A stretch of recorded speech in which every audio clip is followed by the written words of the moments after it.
Good evening. I'm calling to order the regular board meeting for Tuesday, May 6th. Mrs. Schopp, may we please have a roll call? Yes. Joanne Rue? Here. Megan Miller? Present. Brian Nichols? Here.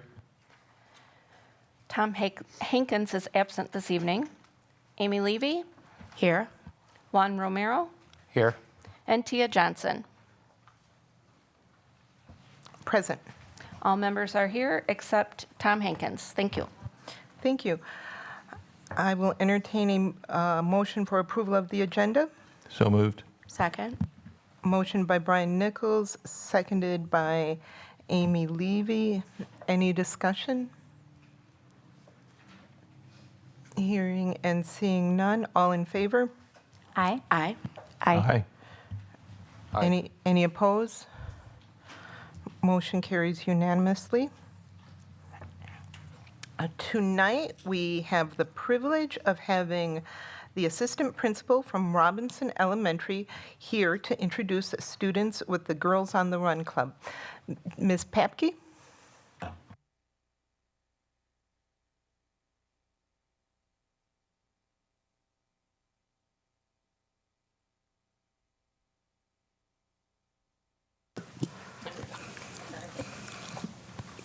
Okay, a little information about Girls on the Run. Not only is it an opportunity for our girls to have more physical activity, but it's about imagining possibilities, building confidence, and connection with others. They are part of a South Central Wisconsin group that is at the 20-year mark. Looks like 20,000 girls have been served by Girls on the Run since 2005, and nationwide, 2.25 million lives have been transformed by Girls on the Run. So I'd like to introduce our coaches and our girls as we share the Pledge of Allegiance. So you all want to come up and say your name and what grade you're in? I'm Miss Kayla. I'm the school counselor at Robinson. I am Zyra. I'm in grade 3rd. I'm Maya and I'm grade 3rd. I'm Alice and I'm in grade 5. Jessica Cole, first grade teacher. Michaela Turner, first grade DLI teacher. All right, are we ready? Ready. Please rise for the Pledge of Allegiance.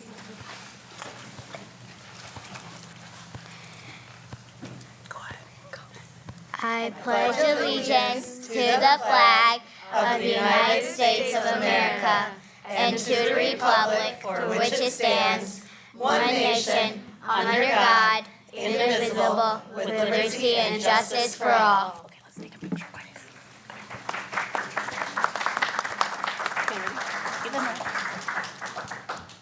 All right.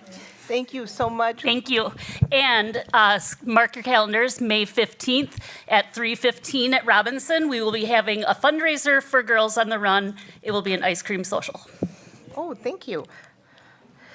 And Mrs. Papke, if you send that information to Michelle Schopp, the board secretary, we can get that on the next agenda calendar. Thank you.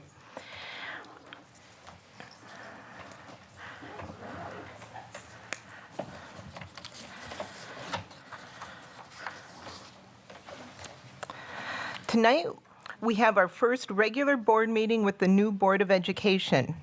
While this Board of Education will have many challenging decisions to make and tasks to undertake, our collective vision of preparing and inspiring each student to succeed in life and contribute to an ever-changing world will guide our efforts throughout the next year. We continue to pursue the district's mission of committed to excellence and strengthened and enriched by diversity. We prepare each student to compete, contribute, and thrive as an admirable person in a rapidly changing world by engaging students in a wide variety of high-quality, relevant programs in partnership with families, schools, and the state-line community. Our individual qualities, experiences, and skills will be valuable in creating favorable changes to and strengthening current practices having positive results for our students. I am greatly pleased to introduce this year's Board of Education. Board Member Levy's keen attention to detail, thoroughness, and understanding of systems will benefit the Business, Operation, and Finance Committee during our current dismal financial situation. These strong skills will help the district make well-informed fiscal decisions. Board Member Levy is committed to achieving academic excellence for all of our students. Board Member Rue has the most recent teaching experience in the school district of Beloit. Her experience of working in our district systems, her breadth of knowledge of early childhood literacy, combined with her strong work ethic, will benefit the Teaching, Learning, Equity, and Pupil Services Committee. Board Member Rue is committed to achieving academic excellence for all of our students. Board Member Miller's expertise as a reading specialist, her passion for student-centered education, and her long-standing dedication to the students and citizens of Beloit will be a strong asset for the Teaching, Learning, Equity, and Pupil Services Committee. Board Member Miller is committed to achieving academic excellence for all of our students. Board Clerk Romero's inquisitiveness and sincere commitment to research and fact-finding will help the Business, Operations, and Finance Committee to make well-rounded decisions. His open-mindedness and focus on purpose will be useful for the sensible decisions on the Policy Committee. Board Member Ramiro is committed to achieving academic excellence for all of our students. Board Treasurer Hankins' experience as a former local business owner brings an understanding of the importance of customer service and the expertise in having to prioritize needs above wants to the Business, Operations, and Finance Committee. His ability to work well with people from a diverse and wide range of backgrounds will aid in balanced decisions for the Policy Committee. Board Member Hankins is committed to achieving academic excellence for all of our students. Board Vice President Nichols' expertise and experience in management and operations will help provide a broad financial perspective to the Business, Operations, and Finance Committee. He truly cares that each student has educational success, so in the future they will be empowered and prepared to take advantage of every possible opportunity. His compassion for humanity will benefit the Policy Committee.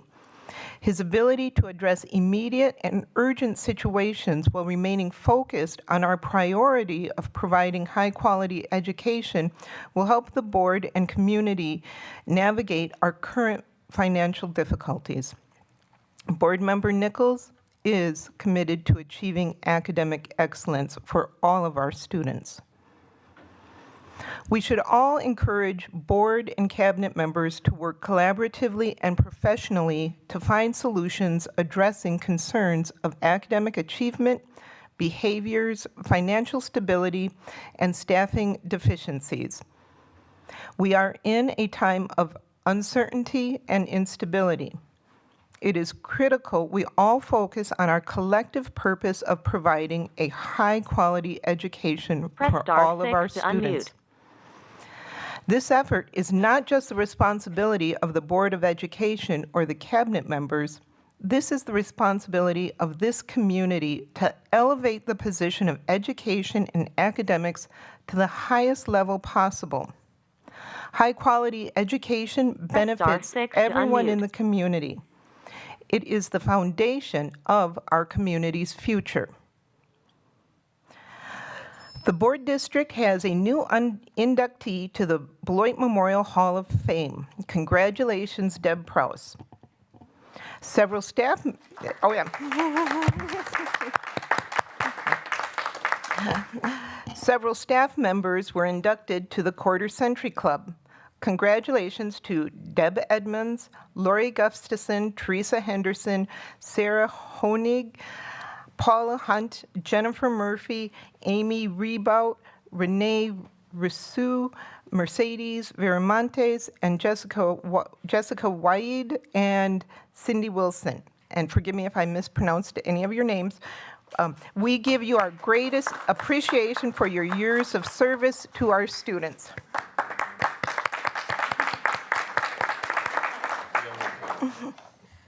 National Teacher Appreciation Week began yesterday.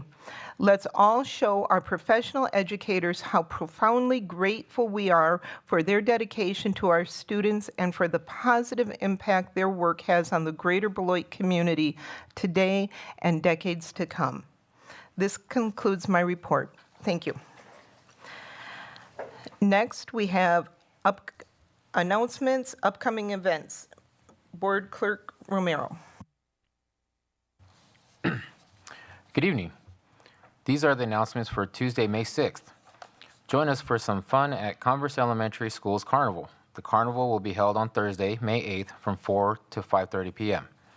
We will celebrate outstanding students in grades 9 through 11 on Wednesday, May 14th from 6 to 7:30 p.m. at the High School Academic All-Star Awards Night. Don't miss the sweet sounds of first and second grade children singing. The Spring Sing concert takes place at Converse Elementary Friday, May 16th from 1 to 2 p.m. Join us on Wednesday, May 21st from 6 to 7:30 p.m. as we recognize seniors with high honors and scholarship recipients at the BMHS Senior Academic Scholarship Night. Our future board meeting dates include the Ad Hoc Budget Finance Committee meeting tomorrow night, Wednesday, May 7th at 5 p.m. The Policy Committee meeting is also tomorrow night beginning at 5:30 p.m. The board is having a workshop on Saturday, May 17th at 8:30 a.m. On Tuesday, May 20th, the Teaching, Learning, and Equity Committee will meet at 5 p.m., followed by the regular board meeting at 6 p.m. This concludes the announcements for today. Thank you, Mr. Romero. Next up, we have the recognition of the BEA membership. This week is Teacher Staff Appreciation Week. On behalf of the Board of Education, Dr. Garrison will be recognizing the entire teaching staff for their dedication to our students and families. He will also be thanking the BEA leadership for their partnership in working with administration and the board with referendum support and much more. Dr. Garrison? So I'd like to take this time to first say a huge thank you to all of our teachers and staff for everything that you do in the school district of Beloit. I know that thank you has probably been shared multiple times, but words can't express what teachers do and staff do. It's just virtually impossible at times. And when I was thinking about what could I actually say to a teacher during this time, and the words that just kept coming back to my heart was simply thank you. And the effortless work, not the effortless, the work that you do on a daily basis for our students and staff is felt in our community. It is felt in our community. I know at times we may not always feel that way, but it is felt in our community. We can't do this without you. I always say that, teachers and staff make schools happen, right? Teachers and staff make schools happen. We can't have a school without teachers, right? The work that comes with just having teachers. Again, we just can't do this without you. To all of the staff members that we have in the district, a huge thank you from not only myself, but from the cabinet, from the Board of Education, to your teacher colleagues. Everyone is saying thank you, of course, this week. Now, naturally, I believe that we should not just thank our teachers during this week, right? It's easily for us to say, oh, this is Teacher Appreciation Week, so we should do it this week. That should be felt throughout the entire year. And if that's not something that we have done, shame on us. We can do better, right? We can do better. And making sure that you all feel the appreciation from us, not just during this week, but all through the year. And so I did want to, of course, also give a shout out to our BEA. Naturally, they have worked very closely with me over the past 2.5 years now. We have had countless meetings. We've had a lot of conversations. We meet often. I don't counsel unless they counsel. I'm just joking. There's a space in which I can just say thank you for just working alongside of me in a lot of the difficult times that we've had. And, just having a thought partner in this space is very important to me. The work is not done in silos. It is not at this level. A lot of decisions that, of course, that I've had to make here as a superintendent has come in conversations with you all as well. And the conversations that we have both in our regular meetings and, of course, also just on a one-on-one basis. I want to say thank you for that, because you do help me see different things that I need to see. I know some stuff too, right? And then you share that stuff back with me, and we just kind of keep serving, volleying back and forth until we land in a place in which we believe is the best space for our district. And so I did want to take this time, of course, to thank all of our teachers and staff for everything that they do, and also just give a small shout out to our BEA leadership team for working very closely with me over these past, again, 2.5 years. So James, Melissa, everyone who's comes to our meetings, thank you. Okay, thank you so very much. So could you please stand? Leadership team, please. Please stand. Woo!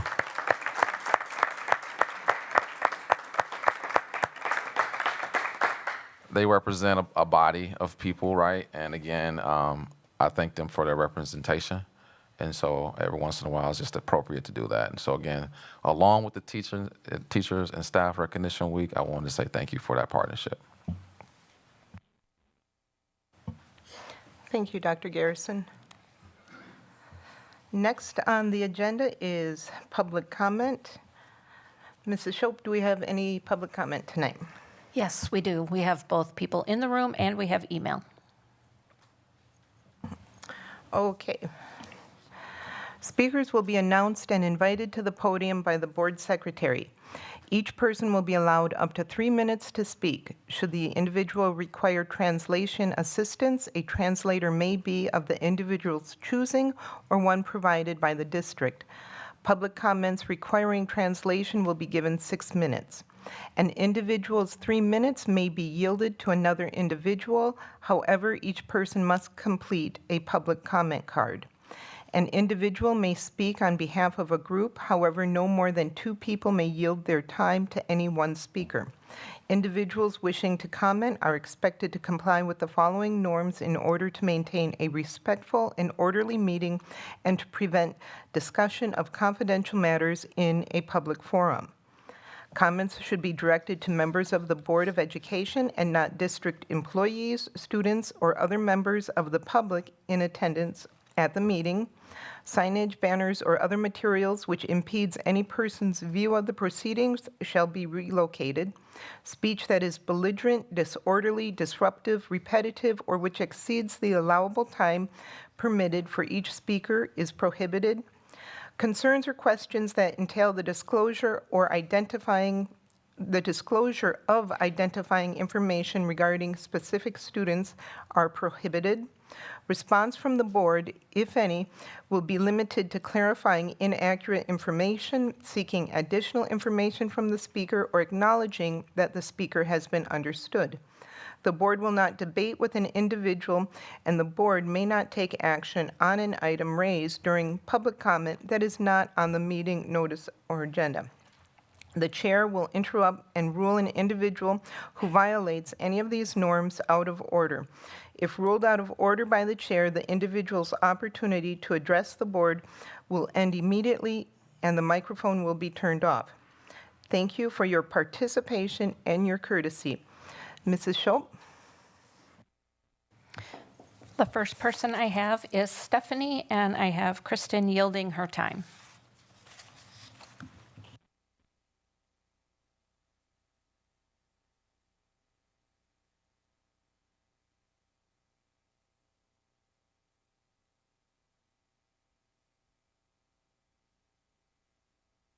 Is that on? There you go. Good evening, Dr. Garrison and school board members. My name is Stephanie Robeck. I teach 7th grade ELA at Aldrich, and I am in year 40 of my teaching. I've heard from several board members and was also told that a certain Facebook site mentioned that they all hope that the teachers who spoke out against the flag policy a few weeks ago were as concerned about student academics as they were about flags. Well, I'm here to tell you that we are. Teachers can be concerned about more than one issue regarding our students. In fact, most of your heads would probably spin if I told you all the issues that I and many other teachers go home thinking about every day when it comes to our students. Please don't insult the educators of our district by saying we are concerned about student academics because we wanted to speak out against taking away flags of inclusion in our buildings and classrooms. A student's sense of belonging, inclusion, and feeling heard and respected is just as important as academics, and in many cases can hinder their academic success. If they don't feel inclusion or belonging at school, they aren't going to learn. Now, on to those academic concerns. There are many teachers who are concerned about student academics and accountability and know that it's urgent that we address these issues as we can see the detrimental effects that it's having on our students as the years go by. We also know that we can't continue to use the COVID pandemic as an excuse as to why our students are so far behind. The board needs to look at accountability for students and the policy of student promotion, last revised in 2019, before we can even begin to talk about improving academics.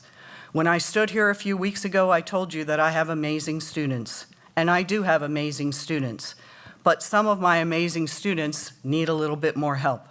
I have a student sitting in my class right now who missed 120 days of school last year and 90 days of school so far this year, and he'll be moving on to 8th grade next year, even though he has missed almost 2 full years of school.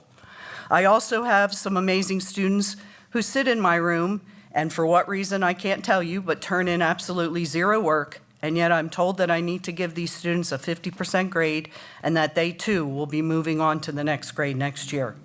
If we're truly worried about improving student academics, then we need to think about what we're going to do to start helping bridge that ever-increasing gap in our schools for these students.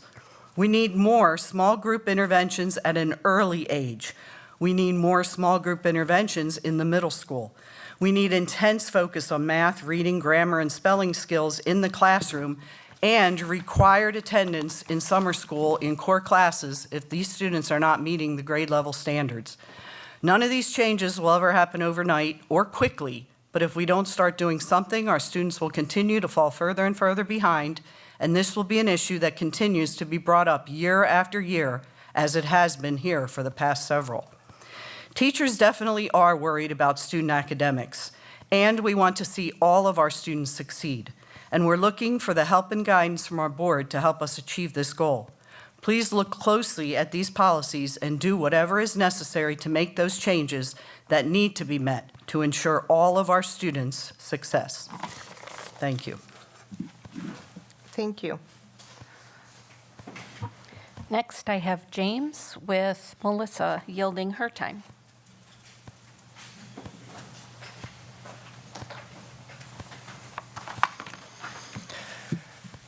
Good evening, Dr. Garrison and members of the board. My name is James Hoy, and this is Melissa Robeck, and we are the co-presidents of the Beloit Education Association. We're here tonight to address 2 topics. First, I would like to address the referendum. The BEA strongly encourages the board to direct Dr. Garrison to begin planning for a spring 2026 referendum. We believe the earlier the planning and information can be made available, the better the opportunity it will have to pass. Students and staff are going to feel the pain next year because the referendum failed this spring. And of course, we know that the next one has to pass or it will be even more catastrophic to this district. We need to continue to tell the community what has already been cut and what specifically will have to be cut if the next referendum fails again. We cannot let this happen for the sake of our students. It was difficult to see this past referendum fail because we were so close. However, we cannot let that failure stop us. We need to work together and carry the positive momentum that we have gained forward. We need to take feedback from the community and roll that into a new referendum for next spring. The second issue we'd like to address tonight is teacher compensation. It's fitting that this is Teacher Appreciation Week. Schools across the district have provided tokens of appreciation for their teachers. Just tonight, we saw this board recognize teachers in this district. This school board, old members and new members, has made countless statements supporting teachers and staff in the district. The best way to show this is with a livable wage. The BEA understands the financial situation that we are in, 3 failed referendums. However, many of you said and even campaigned on the idea that you support our teachers. You said you want to have high-quality teachers in this district. You said you want to retain the teachers that we have. You said that you want to attract teachers to fill our many vacancies. Unfortunately, you won't be able to do any of those things if this administration and board decide not to give at least a standard cost of living raise to staff. You won't be able to do any of these things if you decide to pass on insurance increases to staff. Doing both, increasing costs and not giving a staff raise, is a double hit. It will cost about $1.4 million to give the standard cost of living raise to all staff for next year. It will cost an additional $250,000 to cover the proposed insurance increases. All in, we're talking about $1.65 million. Obviously, we're in bad shape. There's 4 possible solutions that we see to this. Number 1, find somewhere else in the budget to cut $1.65 million. Obviously, that's not going to be an easy task, especially after many years of continued cuts. Option 2, pass a deficit budget or take on short-term borrowing. That's probably not a popular option, but it would get the job done. Option 3, and this would be our recommendation, use part of that OPEB money that the district has left over to cover the cost for this year. The OPEB money is money that was set aside to cover benefits for employees. This sounds like the perfect fit. Now, we understand there are some future financial considerations to using that money. However, just this past year, the administration and board felt comfortable pulling $2 million out of that account to possibly fill a hole in the budget this year if needed. That may or may not even have happened yet. Some of that money or all of it may still be available. We don't know yet. Pulling out an additional 1.65 with an account over $3 million left in it that was originally set up for employee benefits seems to make sense. Option number 4, and probably the worst option, do nothing. Don't give your employees a modest cost of living increase. Don't cover the proposed increases to insurance. Do nothing, and we will continue to watch excellent teachers leave this district. Do nothing, and we will continue to have dozens of unfilled positions every fall. In order to retain and attract teachers, we need to show teachers appreciation for what they do. While we do appreciate the emails, statements, and things buildings do during this week, staff don't necessarily feel appreciated when we don't even get cost of living raises to continue to have more insurance costs to balance the budget. Staff have not received a true cost of living increase in quite a few years. After this last referendum failed, staff will now be expected to take on even more of a load next year due to many positions, including assistant principals and support staff being eliminated. We can't keep expecting teachers and staff to take on more and more each year without at least keeping their compensation whole. The easy thing to do is just to say that we have a deficit budget and we can't afford to do it. While finding a solution to offer these increases is difficult, it is not impossible. Even with the current financial situation of the district, it is possible to give these raises. I've outlined 3 possible ways you could show teachers and staff in this district that you do support them.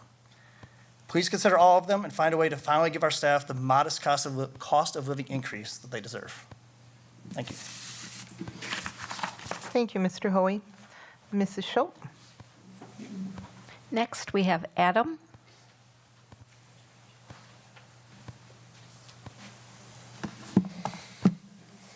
Members of the board, Dr. Garrison, I'm Dr. Adam Eisman. I'm a physical therapist with this district. I've been here with the district since 2018. Coming here to touch base with you guys in regards to, Excuse me, I'm sorry, is your microphone on? Yeah, it Or says it's maybe you're just really tall, just, yes, thanks. I'll try that. Is that better? Wonderful. I've been with the district since 2018. With that, I wanted to touch base about the personnel reduction, specifically the PT position that is looking at being eliminated within the district. I've emailed all of you today in regards to that. The information within that email was confirmed by Michelle Sullivan at the Department of Instruction, but what I didn't touch base on is the actual implications with the district on there, up and beyond what's in there. There's currently 66 students under PT supervision, and with that, that's approximately 13 with evaluations and consultation for the district. So if we reduce to one PT, that leaves a total of 29 students on active caseload that would not be able to be seen. So how do you tell 29 families that their students are no longer going to receive services, that their student can even physically get around the school to access the school? So that's a pretty sizable number. Now, the other component of that is the district then becomes liable because of IEPs. So we now are legally liable to provide services to those kids in an outpatient setting because they have to have access to those services under obligation. Now, on average for the district, that would be 4 billable units per child per week. That's 116 billable units. Now, after calling every hospital system in the area, the cheapest in the area is actually the Beloit Health System at $70.80 per unit. That comes out to a financial expenditure of $8,212 a week, or almost $328,000 for a school year by eliminating one position. So by reduction of one person's salary and benefits, it actually puts a financial deficit upon the district of almost, well, $328,000. And that's something that I don't think that's necessarily been considered when looking at this. We're trying to reduce the expenditure, not increase the expenditure for the district. Let alone looking at the implications of the increased stress load on the students and their families. The other component of that is licensure. So as a PT, you are under very strict regulations under your scope of practice and legislative code. And with that, whoever the remaining PT would be here would only, looks like I'm out of time. Or is that? Can I yield time to them? Yes, you may, Mrs. Pam. Okay. So that puts the remaining therapist, if they are asked to see more than 45 students under their position, that puts them at risk of not only losing their license, but being brought up on criminal charges for signing off that they've agreed to practice within their scope of practice. So if they're practicing outside their scope, they can be brought up on criminal charges with that. So I hope you can look at considering that this is not only an implication for the position, for remaining positions within the district, or remaining therapists within the district, but the loss of the students and the financial implication that that could put on the district going forward. Do you guys have any questions for me? Not at this time, but we do have your email, so if board members wish to respond to you individually, they may. All right, thank you for your time. Thank you, Adam.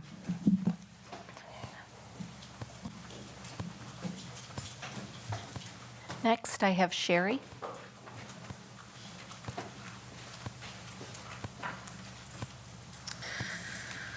Hello, I'm Sher Hulcom, interventionist at Converse.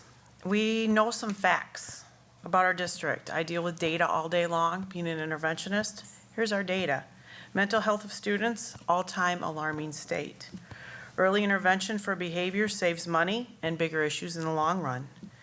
Many of our elementary buildings have a similar number of students than the middle schools. The great majority of students and staff leaving our district, at least in my experience, do so because of behavioral issues in our district. I have several friends that make less money working in different districts. with less behavior problems. We already have to use a service to fill our special ed department. They cannot continue to be pulled during their group times where they're delivering instructional minutes to deal with behaviors for students that have to be mainstreamed into our classes due to state law. We have a lot of students without disabilities that require behavioral services. After budget cuts last year, our classroom teachers have taken on extra intervention roles. We cut math coaches in half, so they're doing math interventions. They are doing literacy interventions. With the passing of Act 20, they have additional literacy interventions to do in the classroom, all while trying to teach from their door so that students that elope, run away, they can catch them. This is not sustainable. So who's going to support our teachers with these extra demands if we cut vice principals and student services staff? Who do I call? I love my job, but every single cut must be seen solely through the lens of our district retaining staff and thus students to pay that staff. We need to retain these positions. Sorry, I'm trying to edit because I didn't, my friend couldn't make it to yield her time. I went around after hearing about the proposed cuts of our vice principals and student service staff. I went around taking pictures since I'm all over the building. I took pictures of a table that our vice principal lugs around to problem areas so that that's where he works from.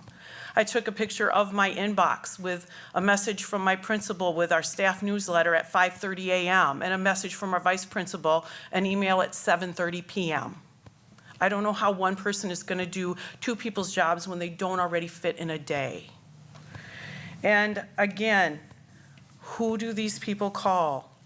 Who do the classroom teachers call that have increased class sizes, increased intervention time of small groups? 60% of our students need an intervention time. They're below grade level.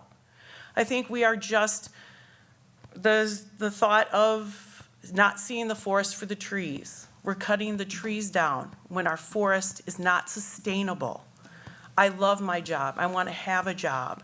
And I think cutting these services is going to cause our district to lose more and more students. We know why they're bleeding.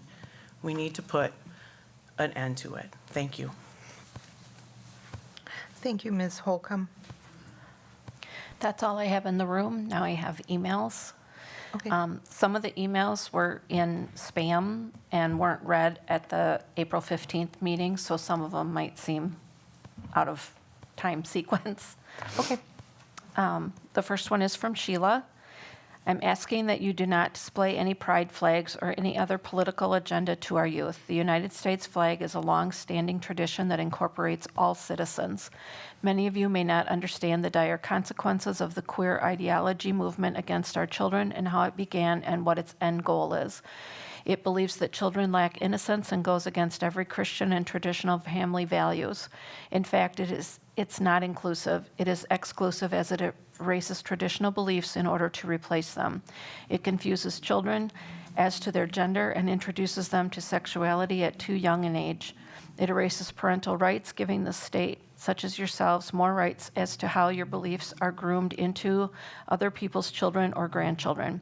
I can only gather that you are visiting this issue because your federal funding may be at stake and you are not motivated by our children's best interest. I urge you to return back to the basics of education and refrain from pushing queer ideology onto public school children.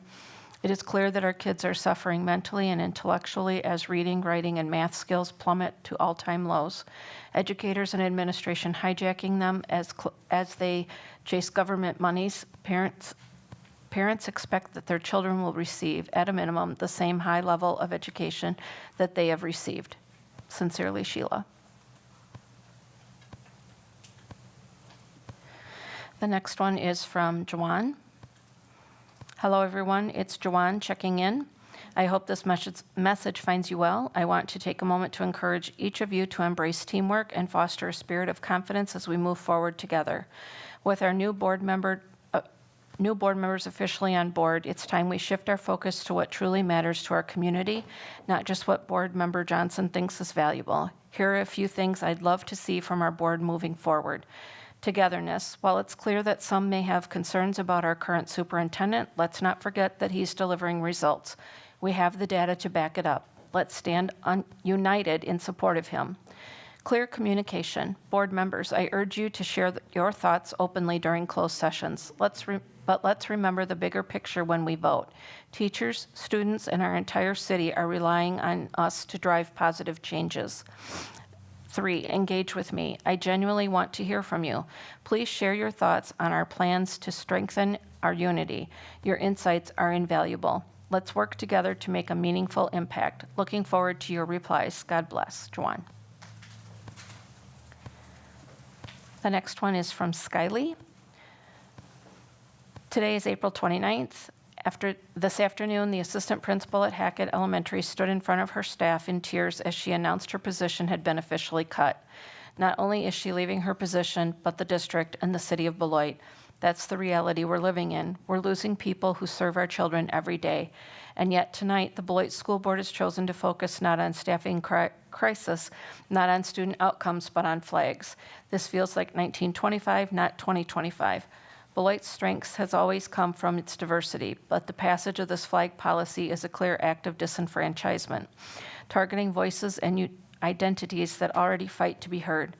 Who does this policy benefit, or rather, was the policy passed because of who it will hurt? I wanted to believe that new board members would act in the best interest of all students, but when every single board member sat in a packed room and heard hours of public comment opposing this policy, yet passed it anyway, it's hard not to wonder, who are you really working for? The people who elected you, or a certain social media presence? Tia, Joan, Brian, Tom, you were chosen to serve our students. Start acting like it. Gravely, Skylie. Next, I have one, from Britney. Thank you for the opportunity to comment this evening and welcome to the new school board members. As a former local elected official, I recognize the commitment, stress, and effort that goes into serving at any level. Thank you for running and serving. My name is Dr. Britney, a Beloit resident, wife of a teacher, mom of 2 kiddos, one at Todd Elementary. I'm a former Purple Knights coach with the football program, former chair of the Yes Committee for the referendum in 2024, and a current school district volunteer. Tomorrow, I'll be dressing up as Ms. Frizzle and reading to over 8 classes about Earth Day and taking care of the planet, our only home. The children in our district are not only amazing, but they are also the future of our community. Supporting and investing in them is the most important and powerful investment we could make. Unfortunately, our district and families are facing some devastating challenges. A WPR article this morning headlined, "Highest Numbers I've Seen, Wisconsin Students Experiencing Homelessness is on the Rise." And this article featured the school district of Beloit. The current count of homeless students is 629, or 13.5% of our district's entire student body. They are finding little kids and their families sleeping in their cars, sleeping in tents. Those are working families, children in our district. They are our neighbors, family members, and children who are facing crisis. At a district level, we are facing cuts after the 3rd failed operational referendum. Despite narrowing the gap, they continue to face a relentless, well-funded, anti-public school campaign supported by a toxic FB page that never stops, and our school district is facing another devastating funding loss. Now our district and school board leadership will be tasked with making cuts after years of cuts and a shrinking budget and staff. We are a district with 16.6% of our children having an identified disability and almost 73% economically disadvantaged and 13.5% homeless. And instead of support, we are facing impossible cuts to programs, staff, and resources. All of this should be the absolute focus and priority of each of the school board members, so you can imagine the absolute shock to learn that one of the first policies pushed through after the election focused on flags, specifically a policy against inclusion and flying the pride flag, a flag that demonstrates support, inclusion, and support of the LGBTQ+ community and students. Instead of addressing growing homelessness or operational funding gaps, individuals are attempting to advance policy changes that are not only not helpful, but they are divisive and harmful. The members who advance this shameful policy have demonstrated that in time of crisis, these students are hurting and cuts are pending. They want to focus on flag policy. Putting this on the agenda and detracting from what should be the priority issues at hand, leadership has given legitimacy and space for division and uppercutting support for our students. That being said, these rungs can be turned around. My ask is that this motion be abandoned and that all members of this school board focus on the numerous Thank you, crises. Mrs. Schulweisser. We're at 3 minutes unless Yep. she had time yielded. Okay, nope. The next one I have is from Tristan.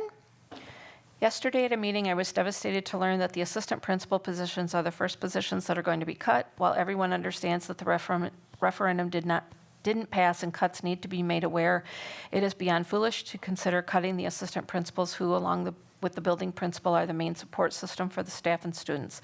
I think my time is best spent communicating to the board what my classroom is going to lose next year without Converse's assistant principal, Mr. Klett. First, Mr. Klett brings a calming and enthusiastic atmosphere to the building.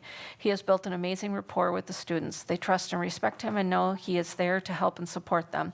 Not only has he earned students' trust, he has this amazing ability to get children to laugh no matter how grumpy they are. On more than one occasion, I've seen students turn their entire day around due to one interaction with Mr. Klett in the halls. More to the point, when behavior problems arise, Mr. Klett is one of the first people on the scene doing everything he can to assist in de-escalating the behavior. Like I've already mentioned, students trust Mr. Klett, and he's able to quickly and effectively talk them through their emotions. He listens to their response and explains in age-appropriate words what the next steps will be. Next, Mr. Klett makes it a point to come visit my classroom as much as he can. During the time he is in my classroom, he participates in lessons, joins group discussions, and works directly with the students on that day's assignment. He's helped out my classroom with math, spelling, and social emotional behavioral time, etc. Students are excited to see him in class, and when he praises them, they light up with pride. Finally, I go over to the office whenever I need help or advice. As a pretty new teacher, I acknowledge I don't have all the answers, and I'm proud to say that I go to Mr. Klett for advice on how to make my teaching more effective. He takes the time to sit down with me, answer my questions, because he cares about me, the school, and most importantly, the students. It is a poor decision to cut assistant principals. 3 of the key priorities of the referendum, as stated on the SDB website, are academic success, behavioral support, and staff retention. As I hope to have communicated tonight, keeping Mr. Klett and the other assistant principals is integral to upholding these priorities. By taking away the people who are directly responsible for supporting students and teachers, you are saying that academic success, behavioral support, and staff retention is not a priority. You cannot get rid of the assistant principals and expect academics, behavior, and staff retention to improve. The next one I have is from Nathan. I was going to begin this letter by talking extensively about how I'm a teacher and parent in the district, but that doesn't and shouldn't matter. Even if I was neither of those things, everything I say would still be true and would not change a word of this email. Research suggests that teachers and schools choosing to display the pride flag and having a club for LGBTQ students leads to improved mental health and reduced bullying for LGBTQ students. I have added links to said research at the end of this email. While our district for now still has Gender and Sexuality Alliance, GSA clubs, our high school teachers to be expected to tell their GSA students that the board says they can no longer display pride flags. I personally feel that the members of the board pushing this ridiculous proposal should be the ones to tell them. If the goal of the board and the district is to improve the lives and minds of children, removing these flags does exactly the opposite. So why now? Why am I choosing to highlight the pride flag when this proposal bans all flags? Because I'm an adult who can see what really is going on here. Yes, this proposal bans all flags, but come on, this isn't about a Packers flag or a flag of another country. This is about flags that show support for marginalized families and students in our schools and in our community. That means all of them, because don't tell me this board wouldn't be bending over backwards to ban a Black Lives Matter flag as well. Though I will say that supporters for this proposal weirdly keep bringing up how if we allow the pride flag, we also have to allow the Confederate flag. Wonder why that one is out in the front of so many minds in this community. To this day, I have yet to hear a single student say that an LGBTQ flag, or any other flag for that matter, disrupts their learning. This is the epitome of a non-issue being made of an issue by people who don't even step foot in our schools. Why are no students standing up and vocally supporting this proposal? Trust me when I say we have very passionate students who have no problem speaking up for what they believe in. Guess what we have Guess what has now become a disruption to learning? No, not flags in the classroom, it's the school board. The same board that was elected to serve the students in our community has already disrupted more than one day of learning with this nonsense. How many more do you plan on disrupting? This has already begun to affect kids in the district who are wondering what this board even stands for. Is it for educating and protecting children, or is it for manufactured non-issues they happen to see on the news and implement here? I guarantee you that teachers are not pushing an agenda by showing a small gesture of support and acceptance for a small minority of students. They just want to be left alone to teach kids. You know who else wants to be left alone? LGBTQ students, some who might not even be out of the closet yet, who now see that in our community their very existence isn't even supported by the people tasked with helping them grow into adulthood. Shame on everyone involved with the decision to even turn this into an issue. I hope that tonight and in the coming weeks you have time to reflect on what really matters, coming together as a community to show support and acceptance for all students, not just the ones who make you feel comfortable, because that is not how caring and nurturing should look. Sincerely, Nathan. The next one I have is from Chad. Good evening, board. In my 23 years, this is my first public comment to the board. I sent an email to all of you this past week about the new flag policy you are bringing to the full board. I want to enter this into the public record. I teach an AP World course where we discuss multiple histories from multiple perspectives. In my room to celebrate a history outside the United States, there are flags from around the globe, something vital for our students to know and be aware of, and how they fit into the world. If the students asked why I took them down, I would simply say the board doesn't believe our flags besides ours be shown. Would they not perceive that there is no value in understanding or knowing that things outside of the U.S., outside the United States? This is a slippery slope. What's next? We can't display images of historical figures in classrooms because some may disagree with who they are. What if someone told you that they disagree with the policies of either Martin Luther King or President Trump? Are you going to ban those images as well? What if someone disagrees with an author of a textbook we use in a class? Will that be banned? I understand this is an extreme example, but it starts as a snowball and will eventually become an avalanche. I hope you can consider all of the ramifications to this policy addition. Press *6 to unmute. And what other problems may arise. Thank you for your time, and as I've always said and will always say, you folks have a very tough job. Kindest regards, Chad. And this last one is from James. Hello, my name is James, and I'm a social studies teacher at BMHS. I'm writing to you tonight with my concerns regarding the proposed flag policy. I'm going to set aside the fact that this proposed policy is meant to target specific flags without actually mentioning those flags. I'm sure you'll hear and have heard plenty of comments from people in person tonight about that. I would like to address the proposed policy as written.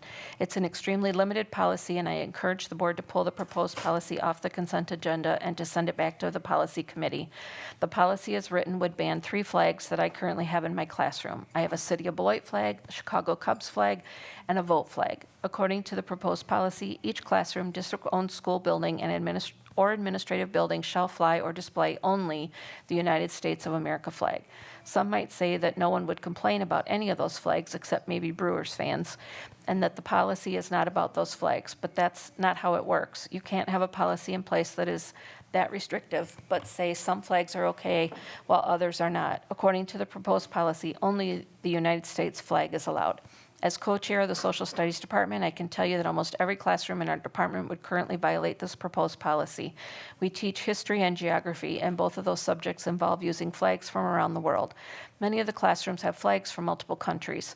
Are those no longer allowed? Another concern regarding this proposed policy is what constitutes a flag. What's the difference between a flag and a poster, a flag and a banner? How will we know what conforming instructional materials look like? If the board feels the need to create a policy regarding flags, which I don't think you need to do, I encourage you to review the draft of a flag policy put out by a former SDB superintendent, Tom Johnson. This draft is an excellent example of a comprehensive, well-written policy. And that ends the emails that I have. Thank you, Mrs. Schultz. Next on the agenda is the superintendent's report. Dr. Garrison? Yes, so first of all, let me say, I would like to take this opportunity to thank our students. I truly appreciate you all. I truly appreciate you all showing up tonight too. I mean, I know y'all are here. I'm talking about y'all 3 right here. Right here doing, work. And sometimes I forget to just thank you all for being here and being a part of your class. And I know it's part of your civics class or your American government class. Whatever class that you're doing this for, I want to say thank you for showing up and hearing this public engagement. So thank you. Our students continue to amaze me, whether they are winning orchestra and or band competitions over the weekend, or they are showing off their skills in CTE competition at the state level. They are why I believe we show up each day. Our amazing students. Having been here for the past 2.5 years, I've seen you all in many different spaces, whether it be in the classroom or in the public space. And you, again, never cease to amaze me in how you show up. You show up showing that Purple Night pride. You show up showing everyone that we are not just a statistic or a number. And so I want to say thank you to the students here in our school district. I appreciate the progress that our students are making. You have consistently shown that there's no mountain too high that we can't overcome. This is a very important space in the district that we're in right now. You all continuing to showing up, doing your very best, and I want to say thank you for that. You know, being a superintendent is not easy, and I know at times we forget, that why we are here at times, and sometimes why we're here to serve. But I truly believe that our students show up again every single day, showing why we should be here. And so again, I want to say thank you. Listen, I know we also have a few more weeks of school left. And to our students, again, please remember that within these few more weeks of school left, that you still got time to turn in those assignments, finish those reports. Not only that, pat yourself on the back for getting those reports done, right? I see you back there. And again, thank you so much for, again, taking the time to finish out what we need to finish out for this year. Graduation to our seniors is in less than a month.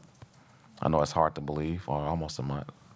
Yeah, on the 7th, right? The 7th, yeah. And so you are right there. And so to the seniors, please finish strong.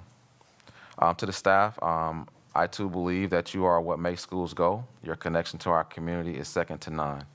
You have the voice to change lives, and I want to thank you for pouring into our youth daily.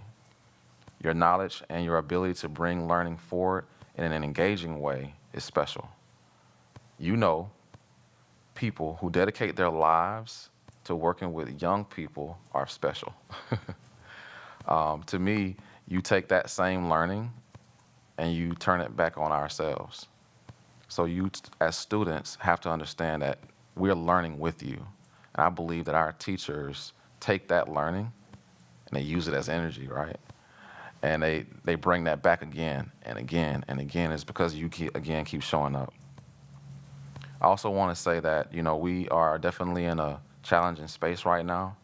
I know that we at the state level, I should say we at the state level, there's monies that we haven't tapped into yet. And I would ask that everyone who has an advocate voice to reach out to your state senators or your state electors to please remind them to release some of these funds that are held up. And it's time for us to really come together and ask for that support at the state level. There's a lot of funding that is not tapped into that will benefit our school district. Again, teachers, I know that this has been a very trying time here in our school district over the past, 3 years. And I know that every year it gets harder and harder because of the constraints that we're working within. I do believe that there's going to be some change at the state level this year where some funding will come back to us. And with that same conversation begins other conversations that were around what we can do differently when that state funding comes back to us. These are spaces that we are having to navigate right now. And again, with advocacy that I believe we all have a part in, I do believe that the state will release some of those funds back to the schools in a great way. I want to also take this time to thank the new board members who are now on the board for their, not to say first official meeting, technically your second official, well, actually 3 or 4 now since we started. First regular meeting, right? But there's been other meetings, right? And so thank you for joining the board and then, of course, rejoining the board, Ms. Miller. And to the rest of the board, thank you for continuing to serve at this level. Sometimes when I'm sitting here, I think about a lot of the great things that are happening in our district. But again, it takes people to do that. And so to everyone in the school district, I want to say thank you for working with me to get this very hard task done. It's going to take a lot of work, and we will continue to do that with strong efficacy for student achievement. When I first came here, I stated, these 3 things is what I was going to be about, and I still believe this is what I am about. Service at the highest level, continuous improvement, and academic success for all. And so those are the things that I believe that I've worked from, and it keeps me centered. And so again, with your support, we will, again, make it through these very trying times. Thank you, and that's my superintendent's report. Thank you, Dr. Garrison.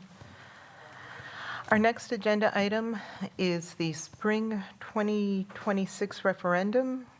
The purpose of this is to gain approval from the Board of Education to move forward with preparing for an April 2026 referendum. The recommended action is move approval of moving forward with preparing for an April 2026 referendum. I would entertain a motion for approval. So moved. Second. Motion by Megan Miller, seconded by Amy Levy. Any discussion? Ms. Miller? Thank you. No, I just wanted to thank you and Dr. Garrison for including this on the agenda. I think that while we have heard a lot of public comment on a lot of issues, I didn't want to lose the fact that we did hear loud and clearly also from other community members about the importance, and we heard again tonight about the importance of going to referendum, planning this as quickly as possible, because we're going to continue to hear about all of the things that we can't afford to lose that we're scrambling to not lose, and we'll inevitably have to lose things that we really can't afford to lose. So not to be redundant, but I just really applaud that this is on the agenda so early, and I think it's a really great gesture of trust and collaboration with the community, and I'm excited to support it. Thank you. Thank you. Mrs. Miller, I'm sorry, Mrs. Levy. Thank you. Yeah, I just want to say thank you to the students, the staff, and especially the community members who have expressed an interest of, we worked really hard for the last referendum, and give us the nod so that we can continue to work on the next one, because they don't have to do that. And the fact that they're willing to come together and dedicate their time and their energy to knock doors, to do all the work that's needed to get this next referendum passed, I think is really special. And so I just want to acknowledge that. I really appreciate that. Mrs. Rue? Yes. Is it okay to let the public know about Klobuchar's group and that they're looking for more members? And so anyone that's interested, it's the Yes group? Is that what? Belaters for Kids. All right. So Belaters for Kids, they're on Facebook, and they meet every week, and they're looking for new members. So we'd love to see you there. And there's an event coming up on May 27th. Oh. There's an event May 27th. Oh, yeah, is that the spaghetti dinner at the high school? Yeah, so, yep, make sure you're getting online and figuring out how to join. Thank you. Mr. Romero? Thank you. I just want to mention that I'm really happy to see that this is on the agenda to be able to start talking about it now versus the crunch time that the last time. It's going to allow everybody to think more clearly and get a better action plan together. I'm really happy to see it right now. Thank you. Oh, certainly. All right, so The email address is belatersnumber4students@gmail.com, and on May 27th at 5:30 to 7. They were hoping for childcare. I don't know if they were able to come up with that. Yep, okay. And so they have pizza and brainstorming. So that's what's on the agenda. Oh, the cafeteria of the high school. Thank you, Mrs. Rue. So that is May 27th, 5:30, 7 p.m. at Beloit Memorial High School cafeteria, a spaghetti dinner. Go there and do great things. Pizza. I think it was generously donated in collaboration with Anna Maria's. So if you're going to eat out this week, just keep that in mind. Thank you. Any other discussion on the preparing for an April 2026 referendum.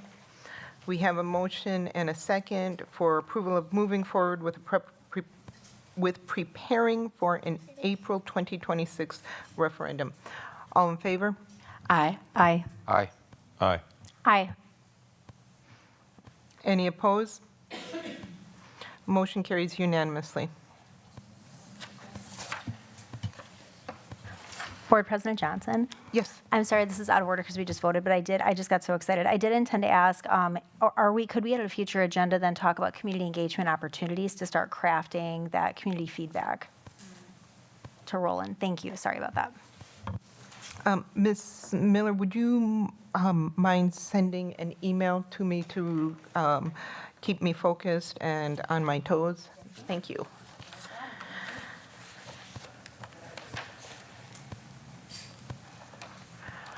Our next agenda item is appointment of board member to the Ad Hoc Budget Finance Committee.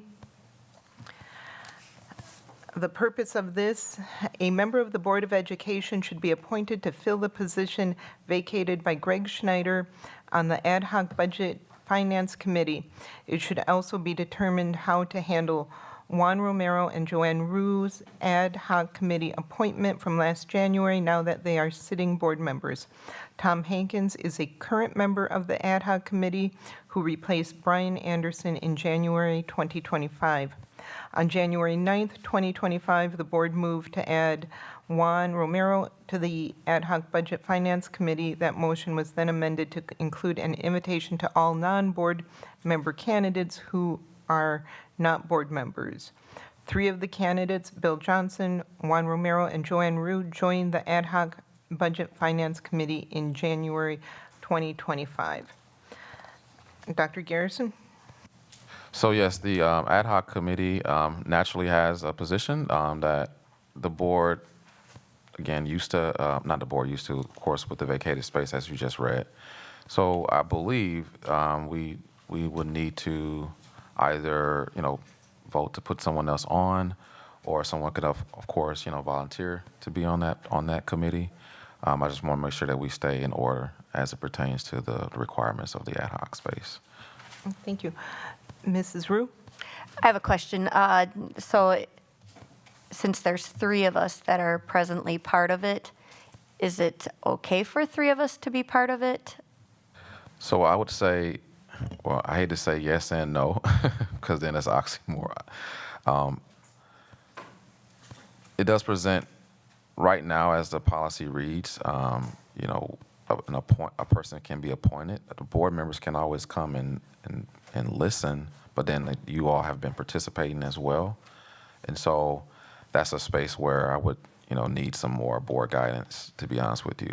Again, I don't want to ever tell a board member that they can't come to a meeting, but also I understand the importance of participating in that space as well. So last time we had a member do the heavy participating, and others came to listen. And again, with you all now being on the board, it just creates that new space for us to kind of navigate.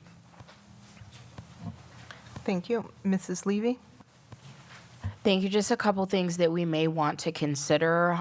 There may be a general posting that's pinned on the page that says a quorum of the board could be present, but no board business will be discussed. Also, another thing to consider, if any of the members that regularly attend serve on a committee together, because that way the quorum is 2 and not 4. So maybe if we had some adjusted language to cover that as well. Thank you. Mr. Romero? Yeah, I think I've been appointed to a committee that meets on the Wednesdays anyway, so I was going to mention it.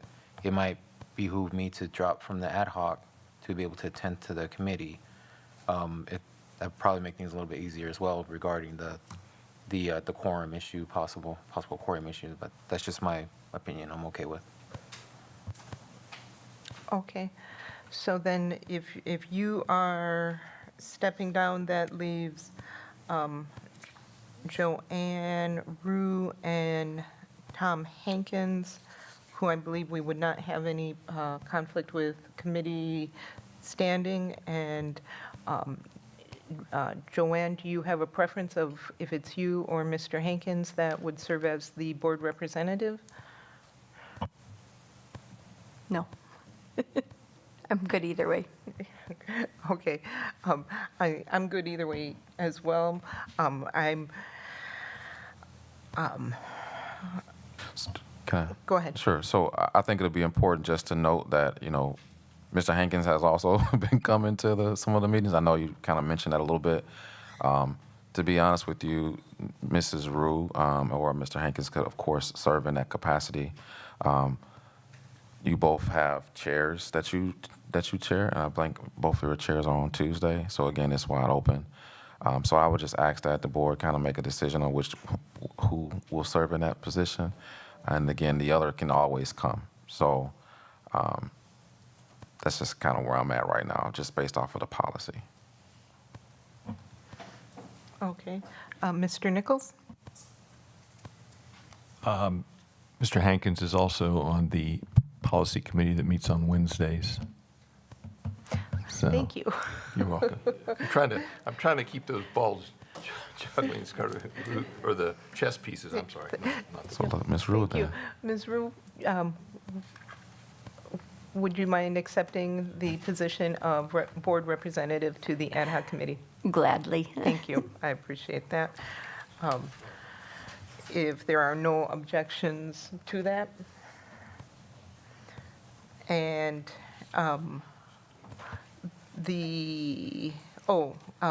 Greg Schneider, do you know, has anybody been in contact with Mr. Schneider to see if he is interested in continuing to serve on the ad hoc committee? I have, and I do believe he is still interested in serving on that committee. So he did come to the last meeting as well. Okay.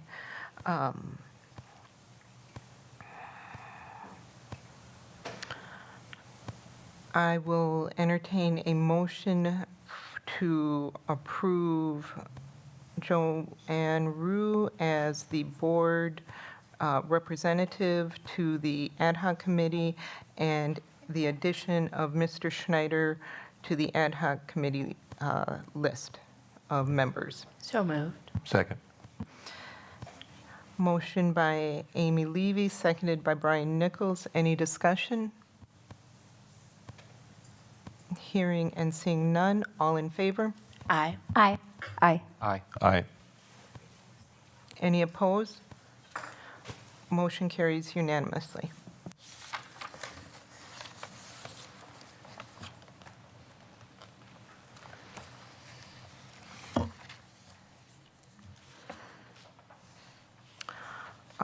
Our next agenda item is the consent agenda. Typically, there is no separate discussion of the items unless a board member so requests, in which event the item or items will be removed from the general order of business and considered in their normal sequence on the agenda. Are there any board members that would like to have an item removed from the consent agenda? Mrs. Levy? May I please have item C as in cat and F as in Frank removed?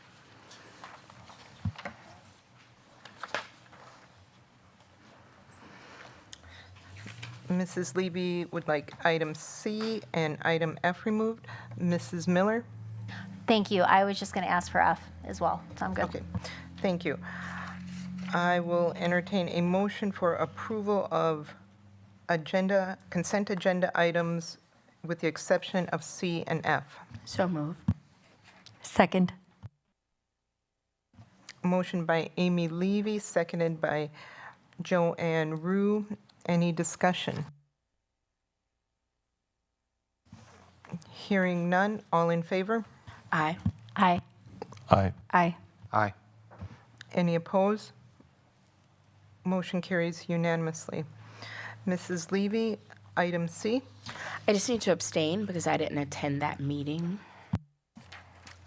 Thank you. Can we get a motion for approval of item C? So moved. Is there a second? Second. Motion by Brian Nichols, seconded by Megan Miller. Any discussion?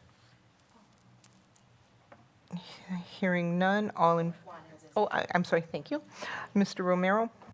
I wasn't at that meeting also. I'd like to abstain. Okay, thank you. Any other discussion? Hearing none, all in favor? Aye. Aye. Aye. Any opposed?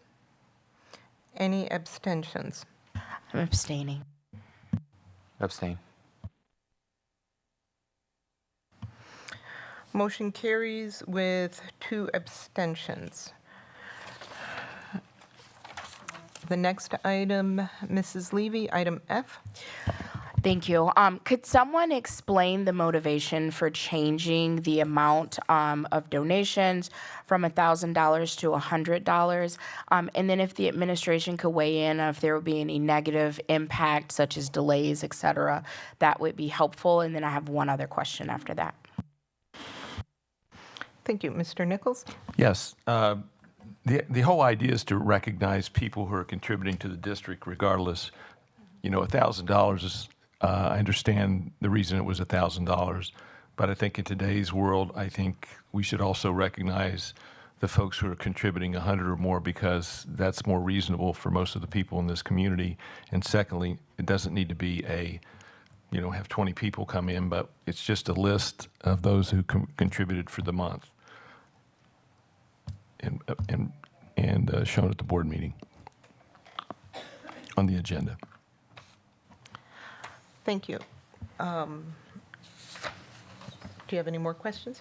Yeah, from the administration, are there any pauses for that? Anything that we're not thinking about? So, naturally, when I think about donations in general, we've always had the $1,000 mark. Naturally, when we say now we want to move it to $100, we would have to, of course, put something in place to track that and to make sure that all of our buildings are now, up to speed around what that actually would look like. It does give us just a little bit of pause because we have to put that into place. That is not in place right now. I do see that as a little bit challenging, probably more at the high school and the middle school levels. But then I was told even yet, over a few conversations, that even at the elementary space, that sometimes there's substantial donations in that area, and so putting something in place to be able to track that will be something that I would have to figure out, because right now, again, at the $1,000 mark, we of course we have a system in place for that, but again, putting it in place for the $100 mark will take more people being very conscientious around the donations and the donation amount, and then of course tracking that. Now we do a pretty good job of making sure we put thanks out there to all of our donations. Most importantly, we want to make sure that we, not how you say that. Most importantly, we want to make sure that we thank everybody who gives us anything naturally. But I know we mentioned $100, but sometimes people give 50. Sometimes people give 75, and those are still substantial amounts. And so, that's a space too. I don't want people to feel like, we're not putting thanks out there. So again, when we do get the donations, we are always super thankful at the school level.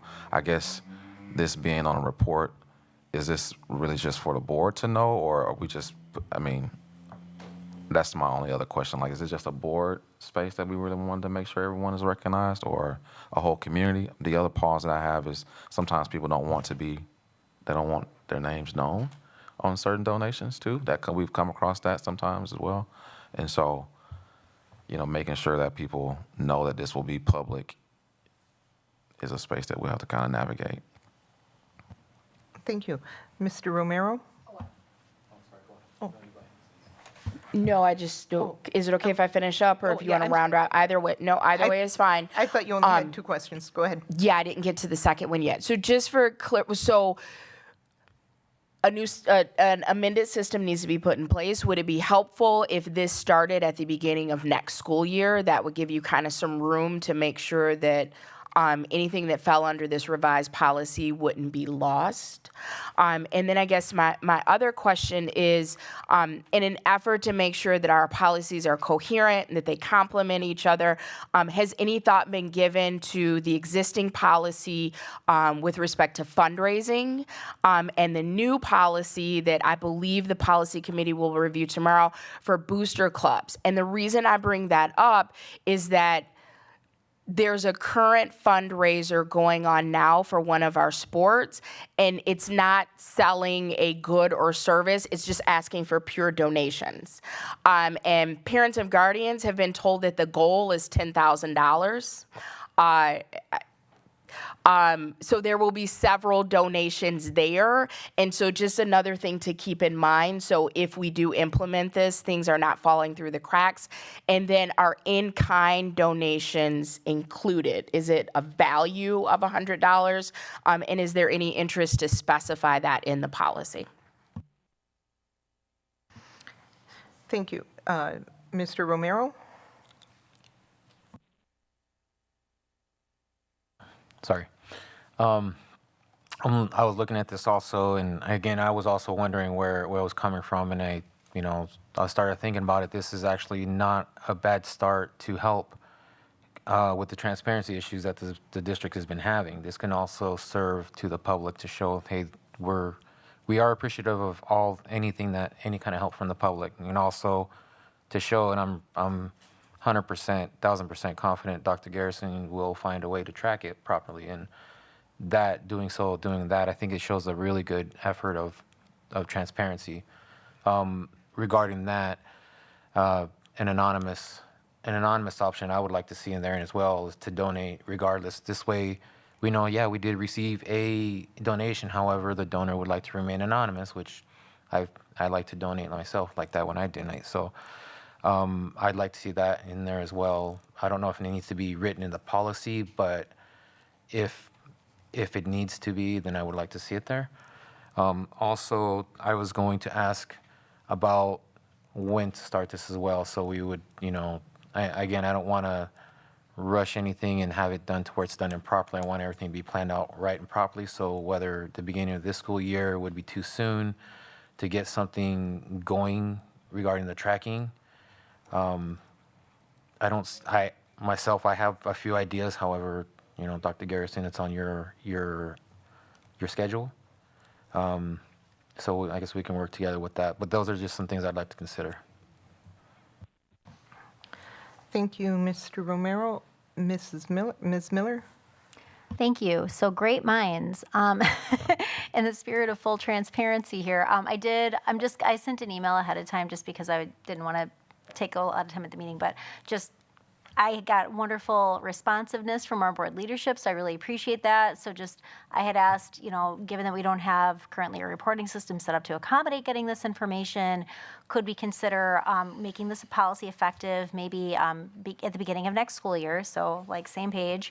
In the meantime, could we ask for an end of school, okay, I'm going to skip that because we already kind of addressed that.